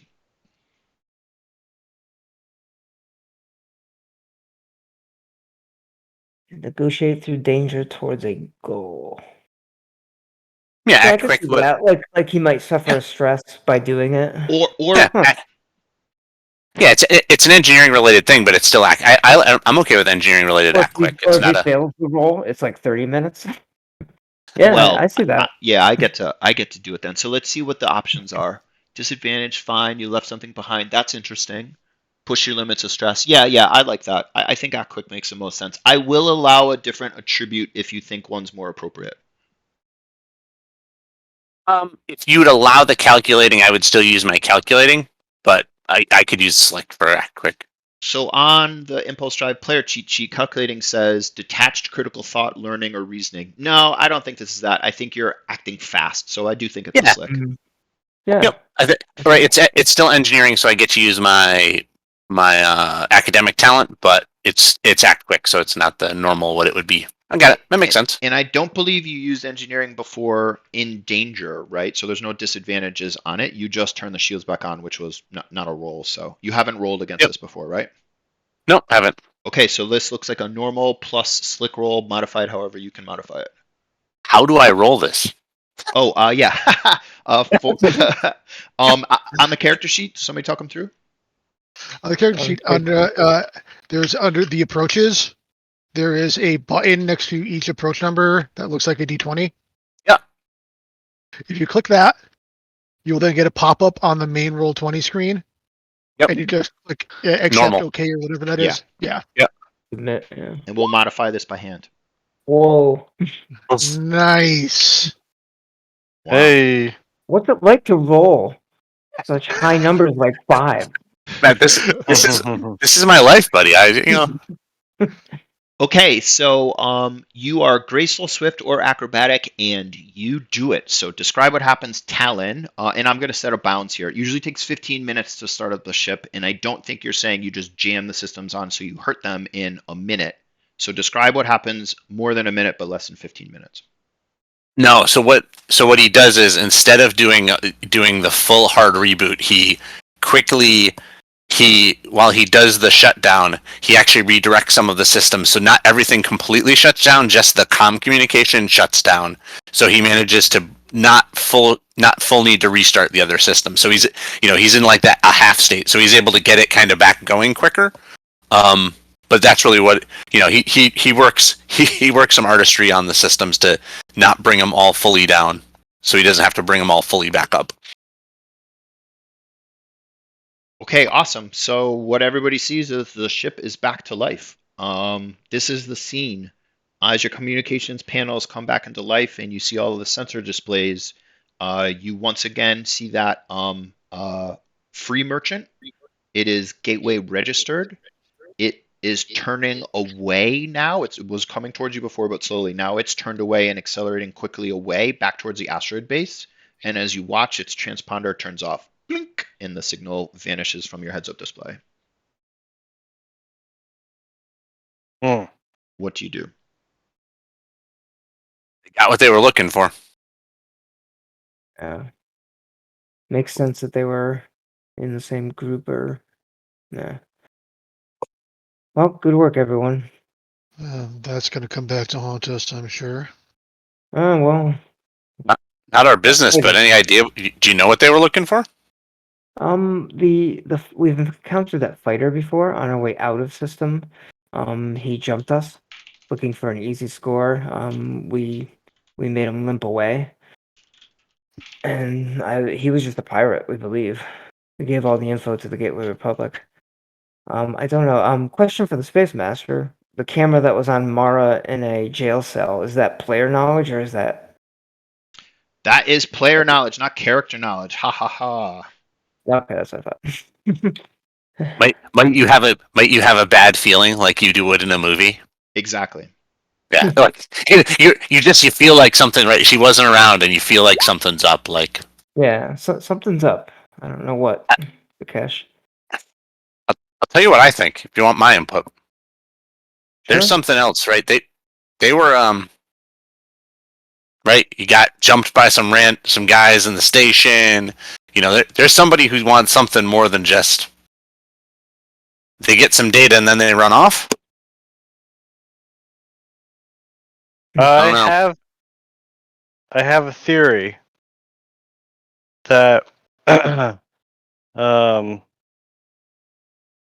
we'd be able to find the answer in Fortune, the luxury orbital residence above Gateway. Why do you say that?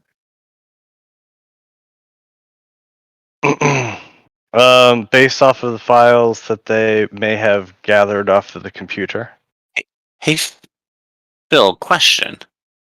Can I look to see what they pulled down? Is there any way to look at that? Maybe it's what was that? Junbi's got the knowledge. Ask him in game. Junbi, do you know how to pull the data that they pulled down from us? Is there a way to scan the system to see what they got? I'm not sure it'd be easy with my hard boot, but If there's a way, that'd be great to know. Yes, I do know, and it has to do with our employer.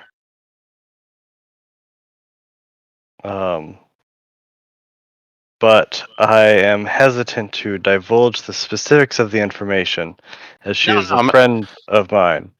not prying. Not prying. Just want to make sure your ship, as long as you know. But Captain Sakimi, if I could make a recommendation, we should go first to Fortune. I have an address that I think we would find some information of value at.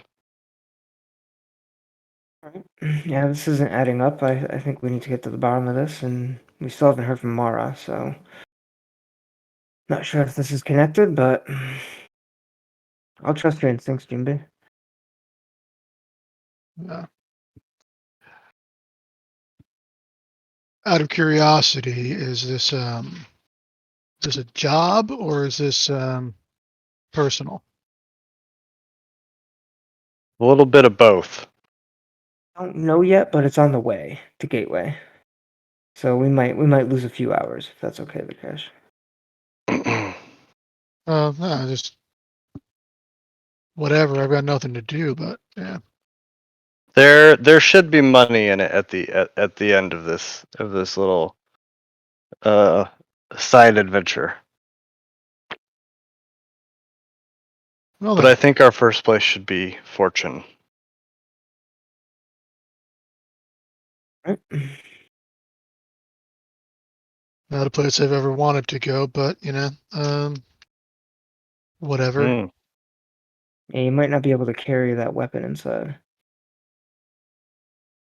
I have plenty of others. Don't worry about it. And honestly, most of the time, if I'm actually hired on as a mercenary, believe it or not, you can carry a lot of things into places that you wouldn't otherwise if you're on a valid contract. Valuable skill to have. Yeah, but it needs to be a valid contract. So there's that. But let's go to Fortune. See what happens. Space Master Sakimi will pull on the yoke and bring us towards the New Republic frigate on our way to Fortune. Okay, the trip takes a couple hours, and I'll describe a little more about Fortune in the meantime. First, I want to give all the characters a chance to tidy up anything they need or take any other actions while you have a few hours. You don't have to take it, just offering the time. I will debrief the frigate from the New Republic. The Republic military patrol boat, kind of give them a brief update. Yeah. Let them know. Send them our logs of the encounter. Same fighter we fought last time that attacked us unprovoked. Yep, briefly, they thank you, especially because it was an aggressive contact that they would have to log, and they really appreciate the full log, so thumbs up. Yep, and I'll also give them the transponder that we saw of that free merchant that seemed to be watching what was going on and non-responsive on comms. They log it neutrally. Do you share the hack? No. Okay, anybody else? I do have more things to do, but I'll let other people talk. Nope, Talon's gonna finish up the task of getting the op center in a reasonable state, and then just continue. Give the ship a once over, see anything he thinks he should be looking at or improving on it. But that's pretty much it for now. Talon, you've got 3 or 4 hours based on the fictional description. Are you done with the task in that period of time? Yeah. I don't think it was that crazy. It's not all completely organized. The op center is clean. Some stuff is still sort of piled outside of it. Plenty of room in the 50-ton, 100-ton cargo area for that crap, so it's neat in a corner. June B, Vikesh, don't have to do anything, giving you a chance. Nope. I'm solid. I'm good. Yeah, I mean, I'm mostly gonna give Talon a hand cleaning up and Once that's done, yeah, I'll be in my bunk. Yeah, I was gonna say, Vikesh, your nap was rudely interrupted, so at some point you go back to snoozing. Yep, absolutely. Okay, Sakimi, I'll give you one other thing. Uh, I will contact Bohai and get the details on the diplomatic mission. Awesome. Okay, so let's play this briefly. It's kind of a stilted communication. You're a couple hours from Earth, so there's like a couple second pause in between the two broadcasts. And Bohai's happy to. Do you turn video on even though it's going to be kind of stilted, or are you audio only? Yeah, I'll do video. Okay, so the video is kind of like a little scratchy. It's low res because of the distance. It can hesitate and like hitch a little tiny bit, but you see him. Um, it's clear to you that Bohai looks a little bit nervous, like he's under some pressure. And Sakimi, thank you so much. You mentioned you'd take the contract, and I told my contacts that we were good to go. They would like to leave soon. Are you going to be here later today? Yes, that's the plan at the moment. We are checking up on the owner of this vessel. We haven't been in contact with her, so we're making a brief stop to check up on her, make sure everything's still good. The only problem is I did lose my spike pilot, so I don't have anyone on board who could get us through metaspace. Do you think you can help me with that? Get me hooked up with someone who could make the jump for us? Yeah, I can look around. Thank you for letting me know. It's really important to me that we complete this successfully. And I'll describe more about it in a second. And yeah, I'll try to find a Spike experienced pilot. It shouldn't be too hard, although a little bit expensive. But let's see. Um, if you're gonna Great. be longer than today, and you're in space, so it's like 4 o'clock in the afternoon here where I am. So more than another 6 or 8 hours, let me know because they've been waiting for a little while, so there is a little bit of urgency around this. Um, What do I think on that?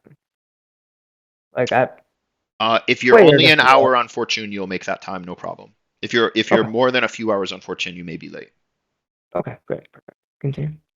So Counselor Buposo is the contact. I'll tell you all this when you land, just giving you a heads up. Counselor Buposo is the contact.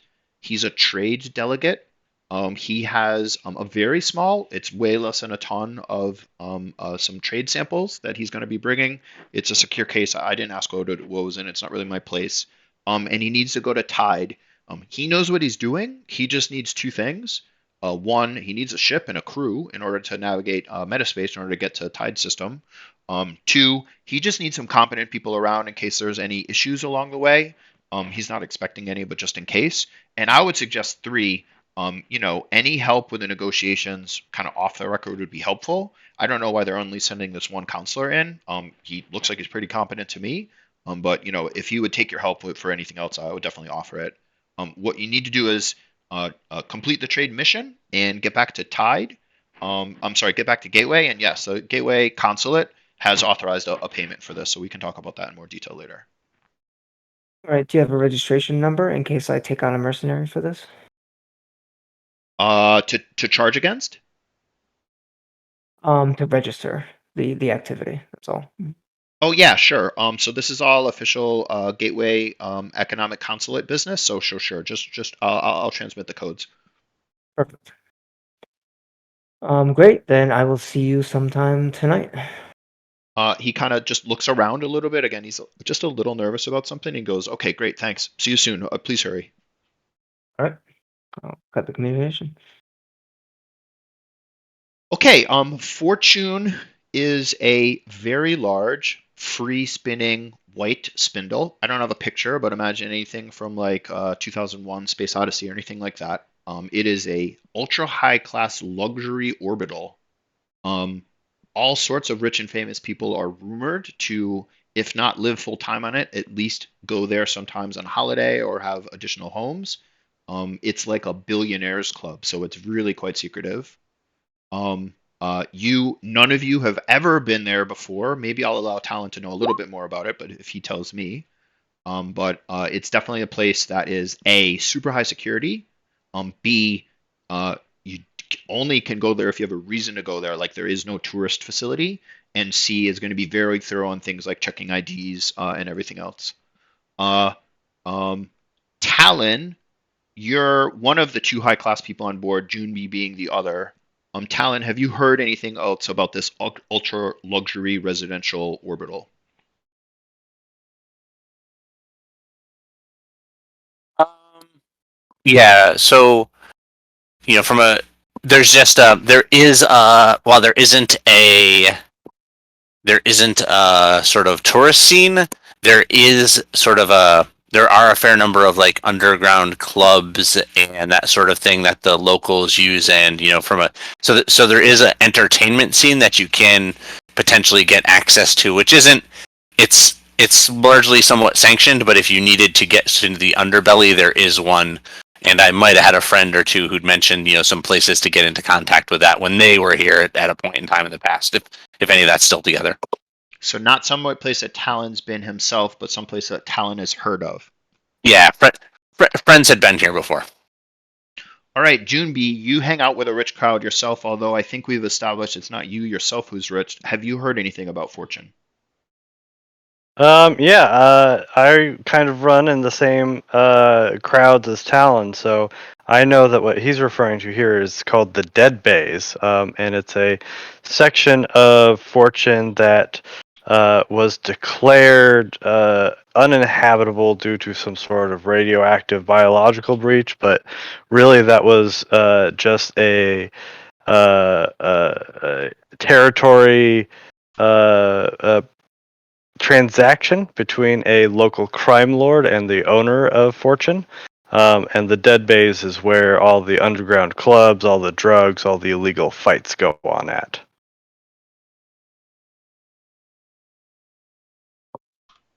Cool. Okay, and I'll give you a few moments before you land at Fortune, because landing at Fortune is definitely going to provoke some questions. So you'll be there soon. Is it clear what everybody has, Junbi? I shared it before in the update. Do you want to share in more detail what you have, or do you want me to just paste it for folks? Um, I'll go ahead and go full disclosure. We can share everything. So if you remember from the GM update, there's a series of electronic identification files. So you are Vikesh and Talon. You're also broadly aware of this now, although Junbi controls access to it. So if Junbi wants you to see it, you can see it. If Junbi doesn't want you to see it anymore, he can take it away. He totally controls it. But there you go. There's the info. Juby, how are you expecting to actually land here? I mean, the ship is owned by Mara. Mara does not have an apartment on Fortune. Someone named Holly Blue does. Do you have a way in? I'm not seeing a way in. I was thinking that we could make our way up through the Dead Bays. Alright, now you're gonna have to share more information with me. What would make it worth it for us to break into Fortune? Mara's missing. We know that she has an address here in Fortune. It stands to reason that if we're able to access that apartment, that we'd be able to find a little bit more about, potentially who her employers are. And maybe find a way to get in contact with her.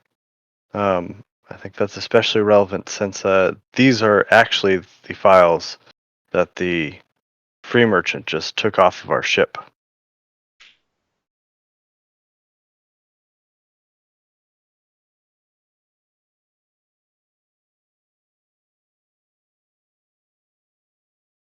Yeah, were you sharing this with everybody or just Sakimi? Yeah, I think the four of us would be sitting around. Yeah, I'm sharing with everybody.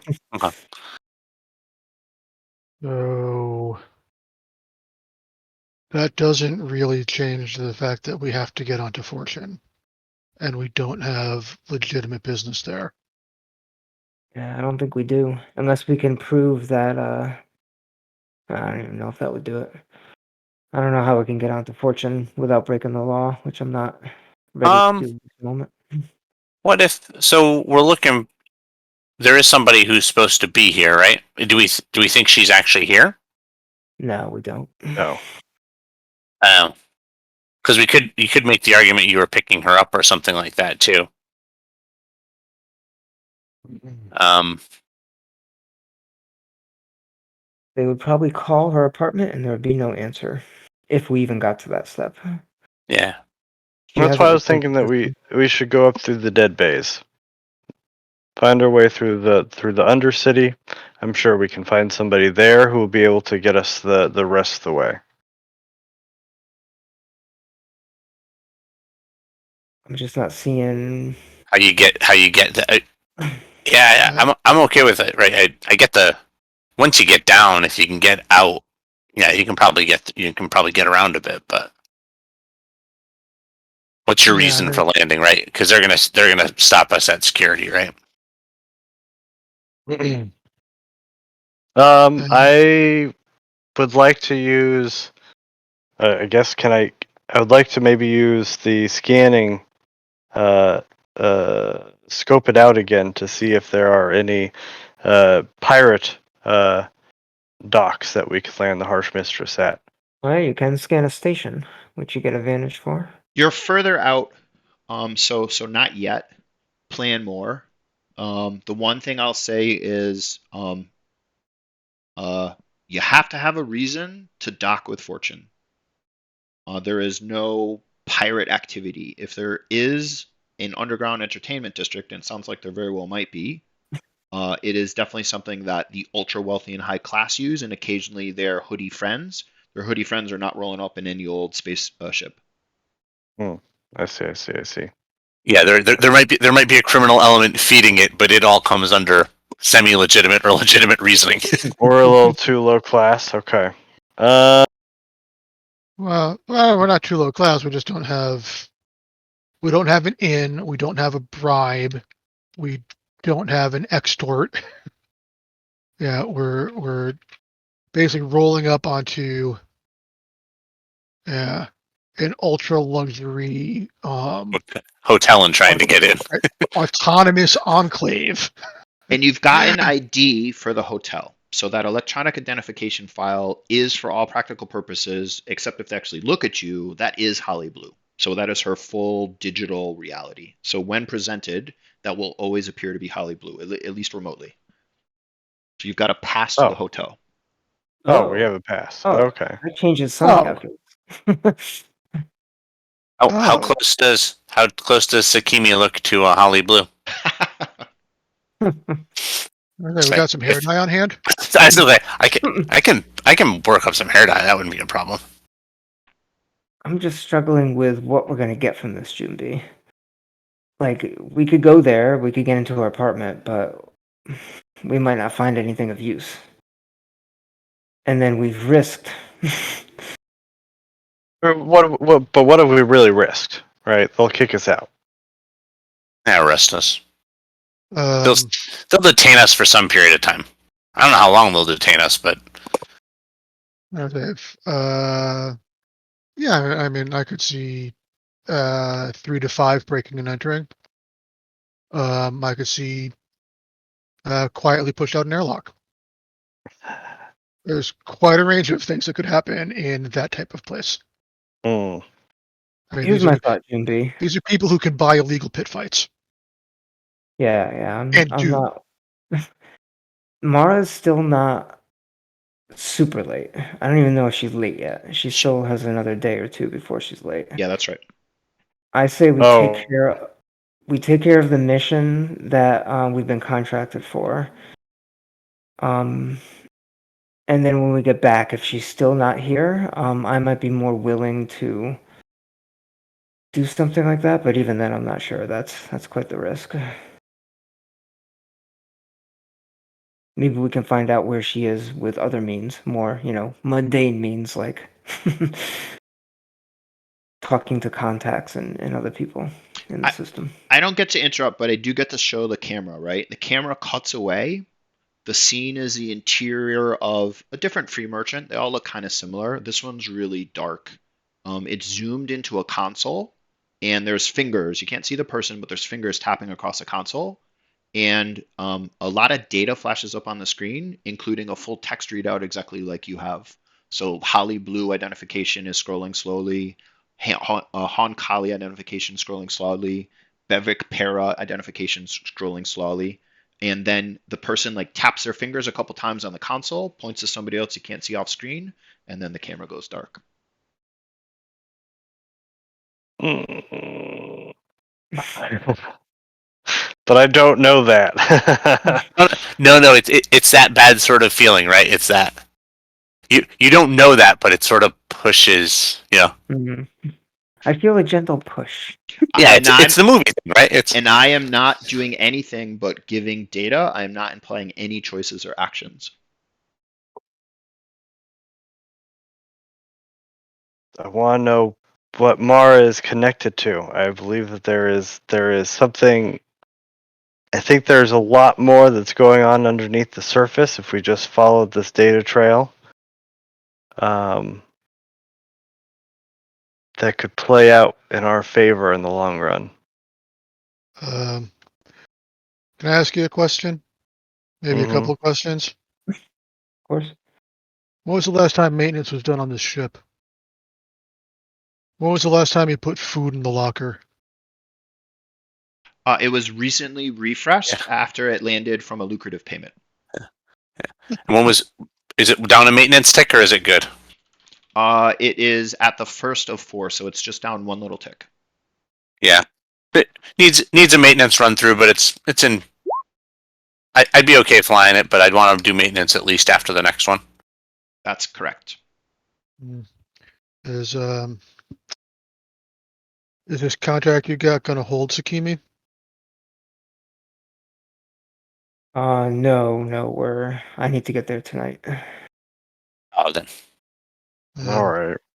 Do we have the time to muck around in Fortune and still make that contract?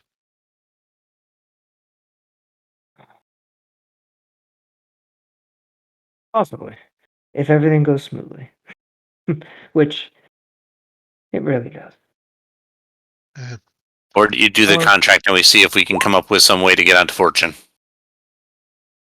think we can get onto Fortune with this ID. I don't like that they downloaded that data from us, which means whoever they are, they can now get onto Fortune with this data, which would kind of close that door in the future for us.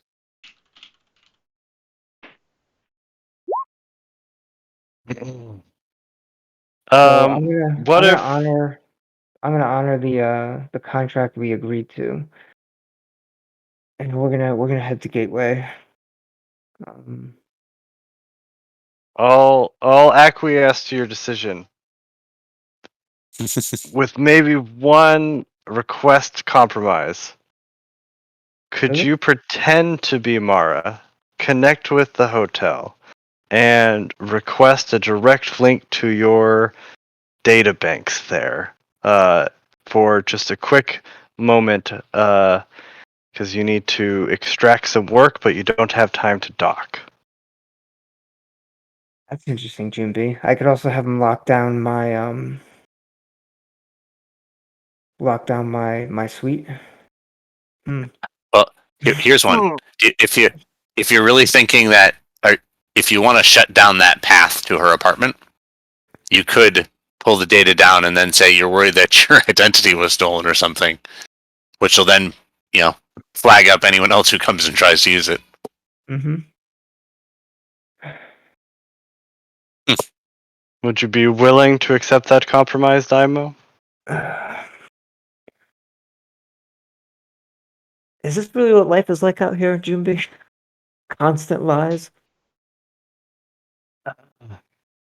Not just out here, Daimo. It's everywhere. It's not constant lies.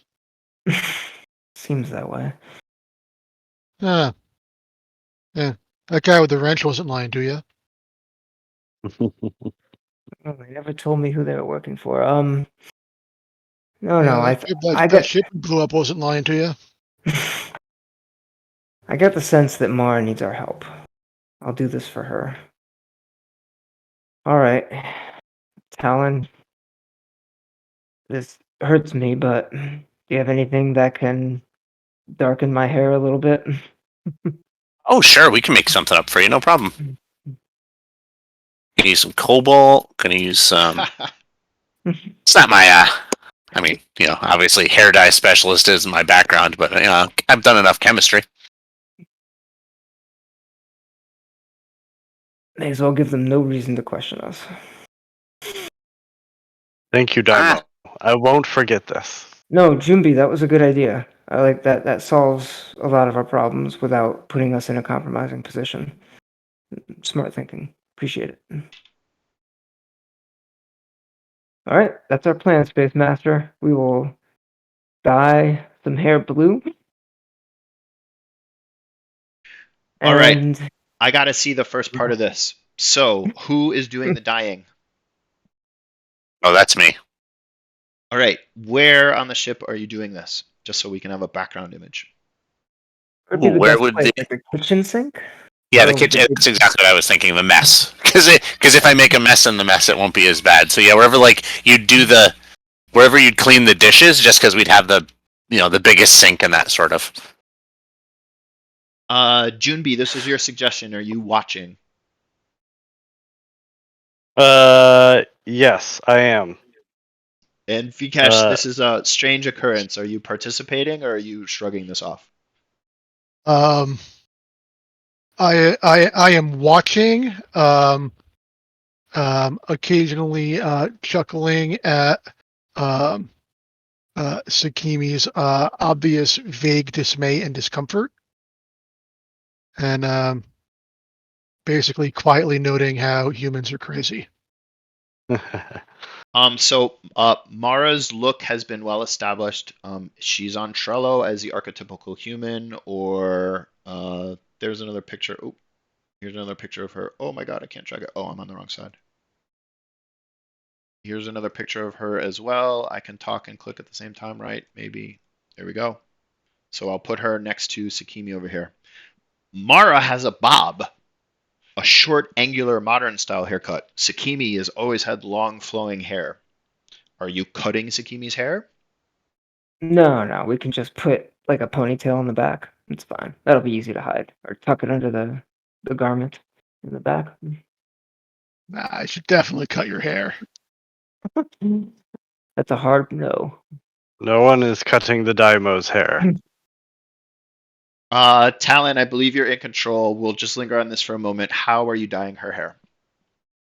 Okay, so yeah, basically, I go get some stuff, and I mix up some beakers out of my kit and stuff, and I'm mixing up some chemicals. It all looks like very well thought out and organized as he's doing it. There's no and so he makes essentially a blue vial of liquid.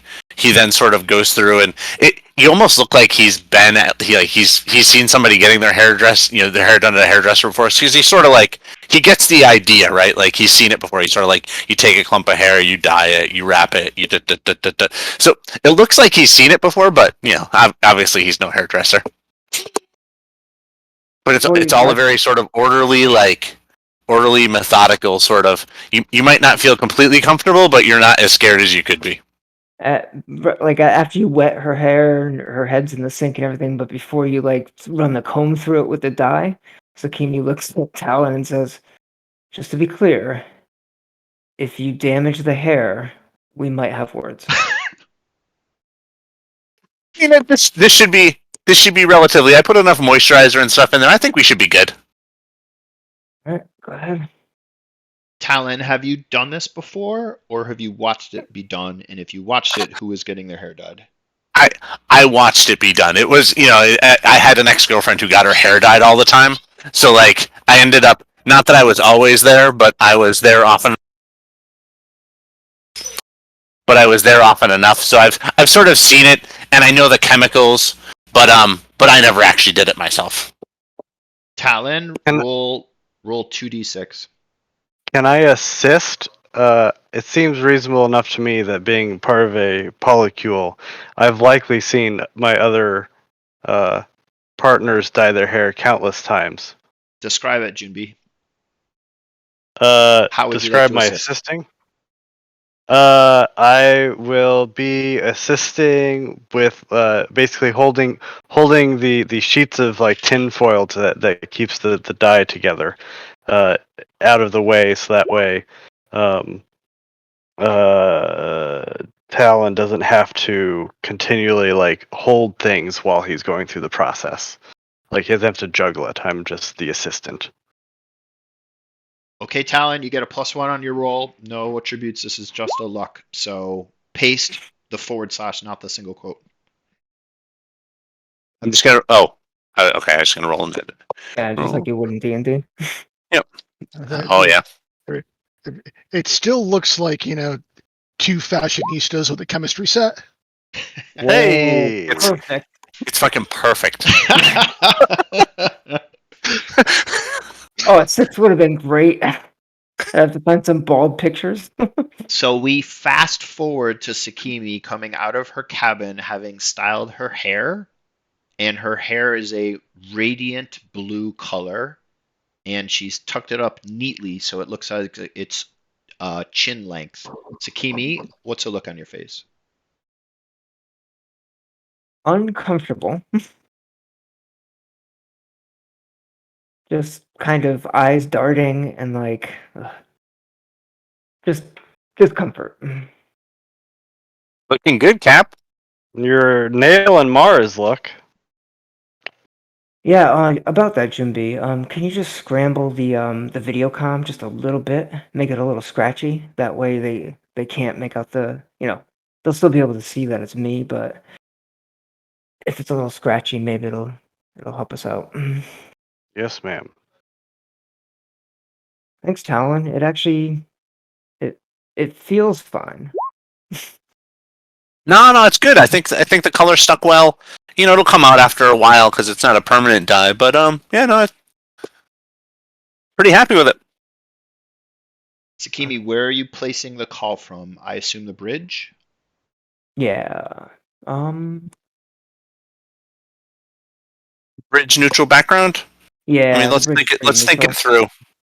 through. Yeah. Where would she call from? Talking to Yeah. nah, per, Her quarters. Yeah.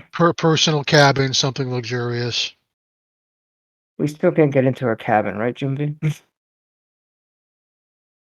I'm sorry. What was that? We haven't. That's actually more of an out of game question. We never went into her cabin. That's right. We respected her wishes. All right. So That's yeah. So yeah. so everybody knows, Eric, especially that top left-hand cabin on the ship. It's got a hard metal padlock on the outside. It was the previous captains of the ships, and they've never been in that room. Yeah, Talon, I'll take it from your quarters. That's probably the best place. All right. So that's what we'll do. Do you want to prep it all, Zakimi, or are you ready for the call? Um, Jumbi, any more information or just that little blurb? Holly Blue, age 33.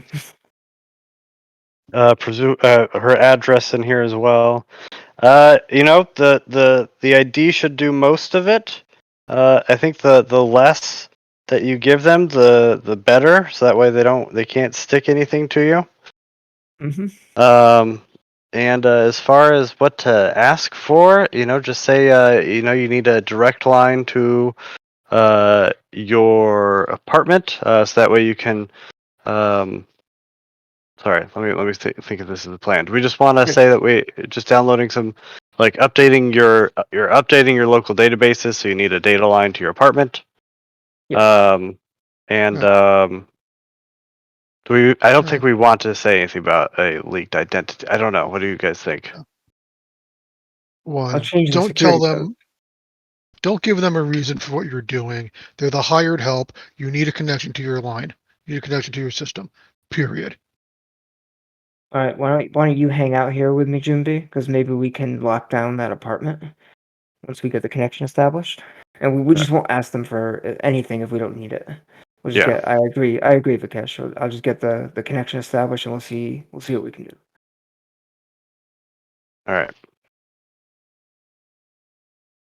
Okay, Fire Sakimi, away. you're in the nicely appointed stateroom.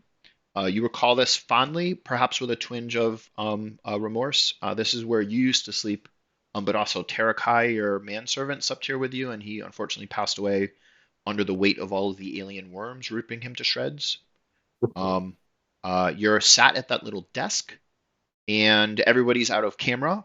You have the electronic identification file loaded, and you kind of look like Mara. She's Eurasian, you're Asian. Her skin's a little darker toned. Yours is pretty Hmm. white. But come on, over a video comm, especially with a little artificial static, seems like a reasonable chance. So you And can Jimby is there with me. He's just off camera.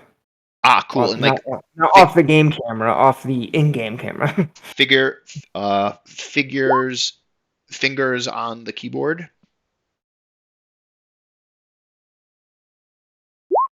Oh, that's me for now. I just have him standing by with Okay, like a cool, data pad or something just to help me out. awesome. Okay, the communications channel is open. You're the caller, Sakimi. Go ahead. Oh, This is Fortune Residential Station. Ah, good afternoon, I'll, Miss Blue. I'll smile. Hi, hello there. I'll How try to may be cheery. It sounds like a cheery name, so I'll try to be cheery. it's like a very good looking, very generic female, also with a short modern haircut, not bright blue. She is of indistinct kind of a background and ethnicity and has a beautiful smile with absolutely perfect teeth. Her eyes like grow just a very slight green over the comms. Like it's very nice looking. And a big smile, and she says, "How may we help you today?" Hi, I'm passing by. I just need access to my suite, data connection, if you don't mind. Sure. I'll connect you to your residence a data link right away. Thank you. Have a nice day. Thank you. You too. And that goes away.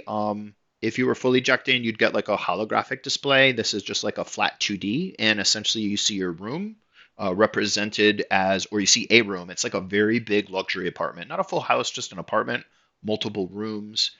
There's like glass windows around it. There's a balcony, but it doesn't render what's seen off the balcony. And there's different systems in the room. And yeah, there's like physical facilities and there's data facilities. All right.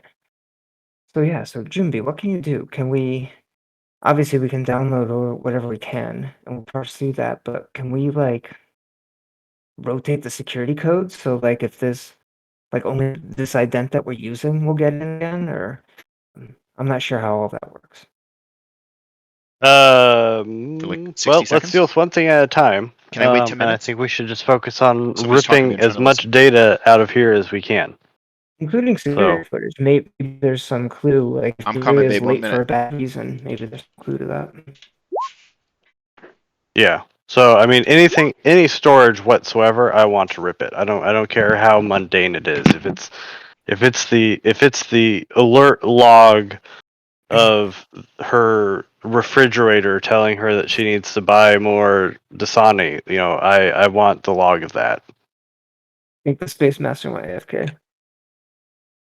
Yeah. And so you guys are pulling data down. I think I'm just going to scan over feeds of if there's are any security data, any of that sort of thing. Nest Cam, just to see if there's anything while we're looking at this that we want to act upon. And then as far as the people come up behind us, I don't know. I mean, we could try to lock it down, or we could just wipe it all and give them nothing if they come here. Ooh, We'll have all the data if she needs a backup. that's interesting. There may be something physical there though that they could take that may be of importance. So that's why I'm kind of leaning towards can we lock this down after we get out? Let's do both. Yeah. As far as lockdown, well, I mean, yeah, I guess we'll have to. Let's see if. Well, we might not even be able to see it if there are any nest cams or anything like that.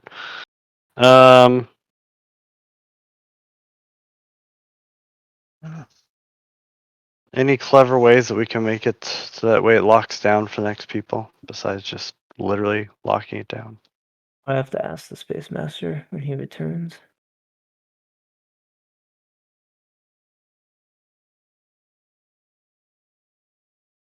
Yeah, I think the best way to do it would be to warn. You're right. It gets to that sort of security thing where like you heighten their security on this, so it so they trigger when the next person comes to do it. But that would be the. But if we needed to come back, you're putting that at risk.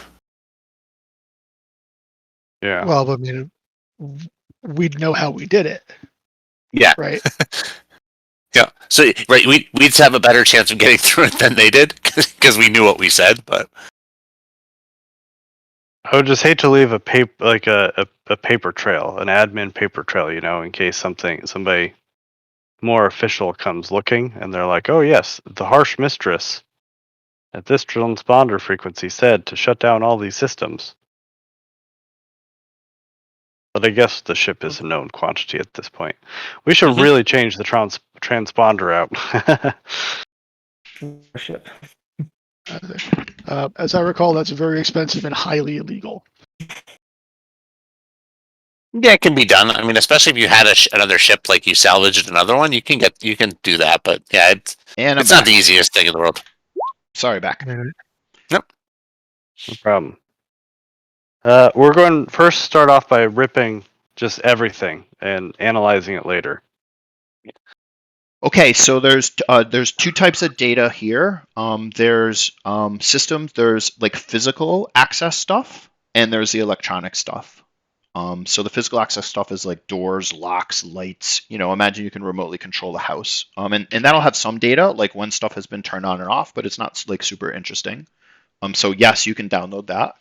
Do you want to interact with any of the physical stuff? Turn lights on or off, turn the locks on or off, anything. We could do that in the second stage, but if those objects have any logs, I want them. I want them as well. Yeah, so you have all of the logs of when all of the physical stuff, like lights and switches and even the refrigerator and the front door, have been physically turned on or off. So that's all Any, downloaded. Okay. any video like feed? No, not in that. That's in the electronic part. Okay. I don't really have any. Reason to be digging around, I guess, with the other stuff, turning on, turning things off. Unless we can just super deadlock the door, like We just. can turn the lights on. At least we can get maybe see what the current state of the apartment is. Yeah. So the lights turn on, and the apartment is beautifully furnished and empty. Oh, we do have cameras. Okay, sorry. It's just like it updates the digital display. Hmm. And yes, you have a camera for the current. The backups are in the data storage, which you've not accessed yet.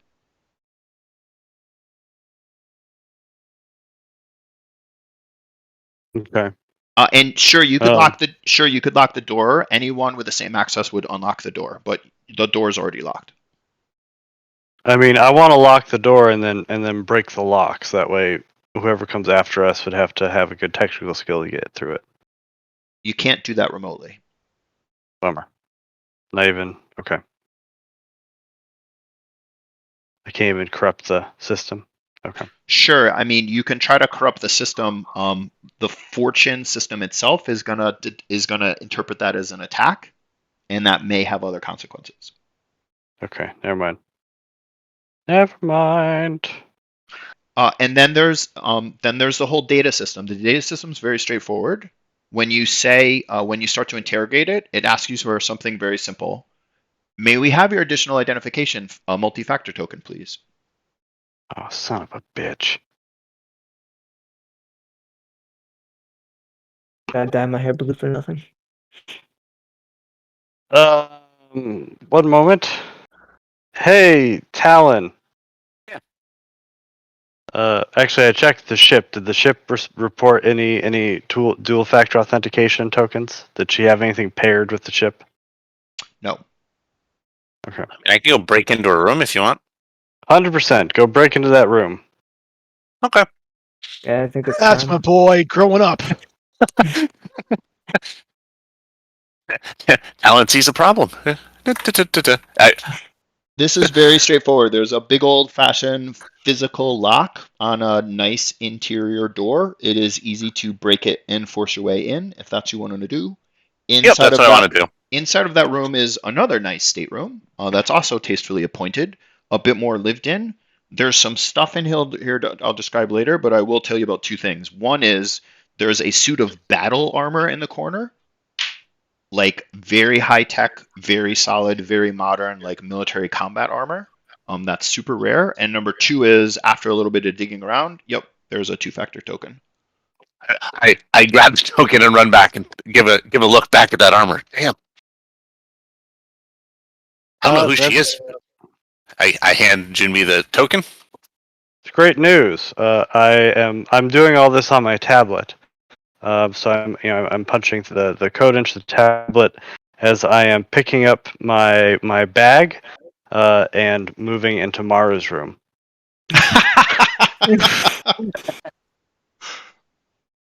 Well,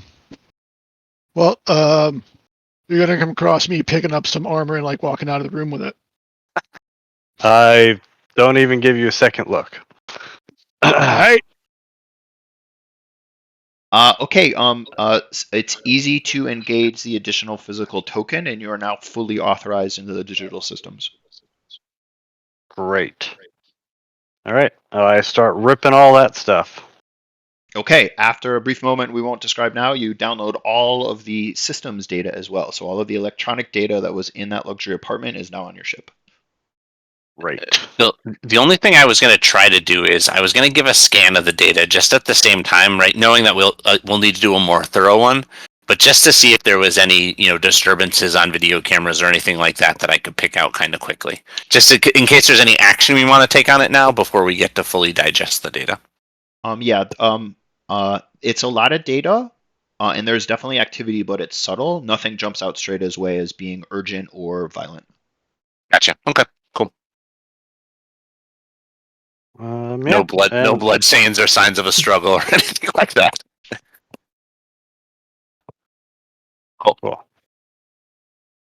Okay. Once I have all the data. Yep, you have all the data. You have all the data from the physical control systems, and now you have all of the electronic data. So my question to the Space Master through Junbi is, with the ident that I'm using, can I lock out every other ident that's using Molly Blue and only make this one the master? Or is that not possible? No, but I'll give you a choice. So there is only one authoritative hash that is Molly Blue. You have that, and now you think somebody else also has it. So anybody with that same code is exactly the same as you. There is no difference. Okay. So you can't lock out another ID, but you could, now that you have full data access with a little bit of Junbi's engineering, lock yourself out, and then nobody has access. Yeah, you burn it. Yeah, I don't think I want to do that. Which would require some sort of physical interaction with Fortune itself to apologize profusely and try to reset everything, which would be quite an exhaustive ID check and something that happened in person. Okay. So I'll just calm the crew since they all left me. So I'm thinking we just burn the data. If someone comes in behind us, they'll have physical access. So if there's something physical, they'll get access to it. But the best we can do, I think, is just burn all the data out of her apartment. I don't see a reason why you wouldn't blow it up if you're concerned about other people having it. I mean, what's the no worst harm. case scenario? Your friend comes back and has to deal with a full data breach loss. Whatever. Well, it'll be on her ship, so she'll be able to recreate it. So Yeah. Yep. Okay, great. All right, Junbi, burn it. All right. Double checking, Eating triple it all checking, extra authorization, two-factor token, triple checking, Shiftily, wipe at the bit level 7 times. The system's data Overwrite is every deleted. bit. Do you also want to, with your remaining access, do anything to the physical access, like remove your own access? No. No, yeah, do it. Do it. Oh, because Yeah. then Mara could just Literally, come and deal with that later. Okay. yeah, Yeah. literally the worst case scenario is Mara's inconvenienced for like a day. Yeah, 2 as long as we days. don't have to do that now. Like, let's burn it. Burn our access too. Okay, so do you want to delete the Molly Blue identity from ever accessing this apartment or this data ever again, barring a full reset from Fortune Station? Yeah. Yeah, Molly Blue would have to go there in person and reset it, correct? Correct. But would that ping that the Harsh Mistress is doing this right now? You can assume that Fortune has the most high-tech systems entirely, and you're in a ship with a transponder that's not too far away, and you have a very active data connection. So yes, you've thought about this. You've thought about it now, and yes, it's quite obvious the Harsh Mistress has this connection. But that all checks out too. It's also they would recognize it as her ship. With the slight Making it nuance Dave. that Mara is the registered owner of the ship, not Molly Blue. Yeah, that is the problem. It's like an alternate identity that she has at Fortune. Yeah. But that ship She can has deal with it. sailed, so Yeah, and Yes. She's done this before. She can handle it. yeah, exactly. And not the only person on here with an extra ID. I'm sure. I'm not worried about her inconvenience. I'm worried about our inconvenience. I don't want to draw too much attention to ourselves. Gotcha. We've By already burning gone this far. Yeah. the You prompt gotta- is flashing on the screen. Do you want to confirm Yep. removing all access? Either Junbi or Yeah. Sakimi can. I think we're good to do this. Yeah. Do it. I have a doubt. Well, All right, Sakimi. I What's think your you're doubt? hesitating at the wrong time, Sakimi. Do it. If Sakimi has a doubt and she wants to retain the access, then that is what we should do. I don't want to draw too much attention to ourselves over this. We don't have enough information. Yeah. Vikesh, Let's leave. Vikesh, if Let's you leave it want, intact. are you intimidating or manipulating Sakimi?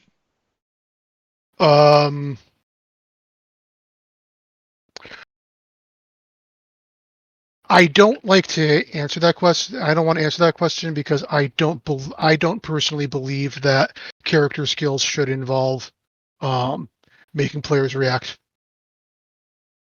Manipulate has a very clear mechanic for it with a benefit, and was a clear hook of yours, correct? Yes. Yeah, it is a clear hook of mine. So But yeah, I'll I give you will. the call if you want to trigger the move is available. But I accept your wish to not modify a player, but it's up to you because of the hook. Um,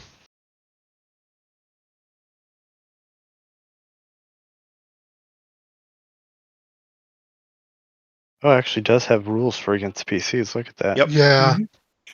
Um,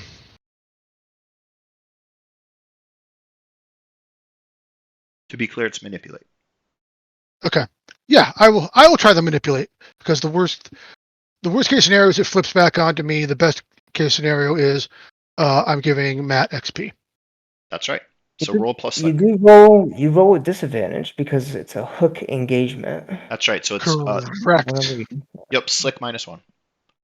Slick -1. Okay, so this number -1. The PC. Ah, Oh, 8. Still in the Minus 7 one. to 9 range. So you choose one. So, um, So what? So Yeah. first of all, what are you saying? well, I said what I said. Okay. Already, I think Sakimi, you're hesitating at the wrong time. Do it. We're already this far in. We're burned already. Just do it. Lock everything out. Okay. What is your If choice of the offer to her? Pick one of those two. if you do it, mark XP. Cool. Okay, Sakimi, right now, clicking delete or not? All right, Jimby, delete it. oh, I see. Okay. Bikini allowed herself to be manipulated by the big lizard. I don't suppose my hook could come in. Sure, but why? It's hook Because inception. Sakimi's authority must be obeyed. It is, but I think a hook only just modifies a roll, so there's no roll needed okay. to press OK. No, I was going to say counter manipulate, but never mind. I won't nest it. Okay. I mean, take 10 seconds or take 5 seconds, Keenan. Just think about the fiction. Do whatever you want to do. Hmm. Hmm. I mean, what kind of like to do, but I don't. Out of the game, Carl. If it's cool with you, I'd like to do it in game. If Well, not, I'm from totally fine. Pass. from my perspective, um, if we're if we're looking at like the agenda and the principles, yeah, I just had a moment. I did something successfully, and Yeah. now your Okay. moment is going to be to destroy that moment. Yeah, that's a good point, Carl. I Gotcha. like that. Yeah, I like how it Okay. happened. I think it's fine. Then I will. But Yep. Junbi was given the order. Thank you for your input, Carl. So Junbi, we won't trigger the move, but it's still up to Junbi if he clicks delete or not. No. I will go ahead and I will click delete as that was what. Yes, I will click delete. Okay. Junbi's finger comes down on the panel I'm and confirms the Section of my request. Daimo's decision. And We burn that ID. That's exactly right. Boom. Okay. That felt like a moment, and it feels like there's a pause before we go into the next one. So let's call it there. Sounds good. So here we go. There's a cliffhanger move, right? And I think I modified just one of these questions. And let's just, if you have a couple minutes, let's just go through it now. If you need to jet right away, we can resolve it off board. But I'm going to go through it.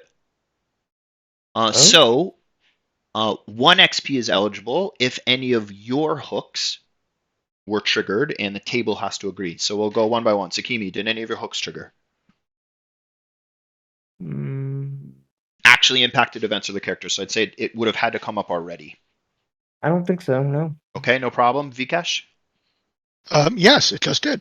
Okay, so that's 1 XP for you. Junbi, did any of your hooks trigger? Yes, can't keep my nose out of other people's business. Great. Talon, did any of your hooks trigger?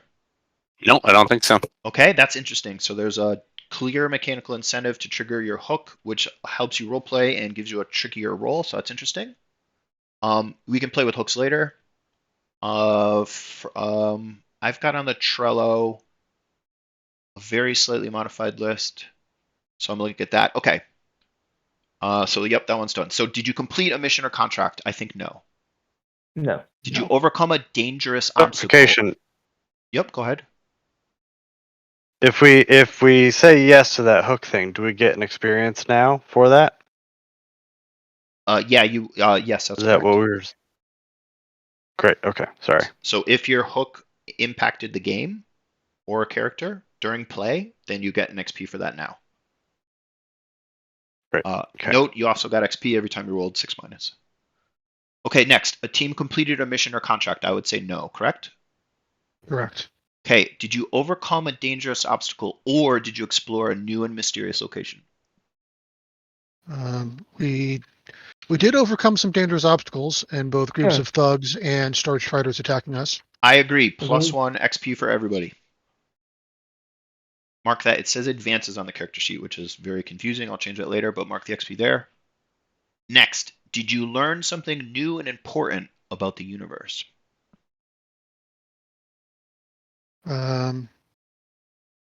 I think we learned a few things about ourselves, and we definitely learned a bit about cracking into fortune.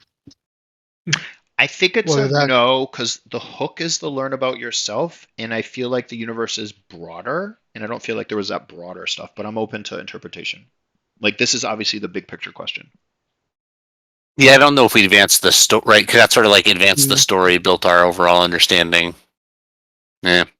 Yeah, I agree. Yeah, Yeah, I sorry. don't think If we so. discovered that Mara was like captured by a certain group, I think I would say yes to that. Yeah, and that Mhm. was Yeah, whereas important and universal, right? Like she was Yeah. important and she got captured by somebody important. That was important. yeah, Okay, yeah, so to that's a talk about no. it. Yeah. And finally, did you make a new enemy or did you thwart an existing enemy? Oh, I Yes, think we we thwarted thwarted that I them. think enemy. we did both. Awesome. So that's another Yeah. XP. So you guys got 2 out of those 4 for overcoming a dangerous obstacle and perhaps thwarting, or and definitely thwarting. And 2 of you got to mark XP because 2 of you had hooks trigger. And anytime you rolled 6 minus one of your XP, you would mark an XP. Did anybody mark 5? I did because I had I Wow. two marked sixes. 5. I had 2 6s. I had the Vikesh encounter that gave me an XP when I relented, and then I got the Right? 2 for the. Cool. Anybody else mark 5? I No, marked 5, but I think it's actually 6. Because I also have my Master Thief background, which is when I steal something of great significance to myself or someone else, I mark Ooh. XP. And I Ooh. just stole all of Mara's data out of Fortune. I think that's that's fair. great. I could be a prick and say you can't steal something that you have the key for, but it was definitely a theft, so that was fantastic. I agree with that. So you have 6, so you'll advance and you'll have 1 left over. Did anybody else mark at least 5? No, because I didn't fail any rolls. Yeah, my only problem is I didn't roll. Like as the tech engineer, you just don't roll all that much, Yeah, I I'm right? think feeling. Everybody else. I was gonna say I know Kevin said that too because I was reading through his tech and I was like, yeah, and even like you kind of can get some rolls at the end of combat, but a lot of it's out of combat stuff. no, it would have been in combat. You would have been because we discharged the weapon Yeah. and the shields were discharged. That both of those would have been a roll.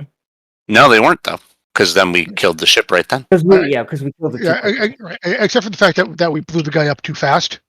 Well, but so the pilot gets a couple of rolls, the comm gets a couple of rolls, the fighter Yeah. gets a couple of rolls. So you're always getting a couple of rolls before I'll start rolling.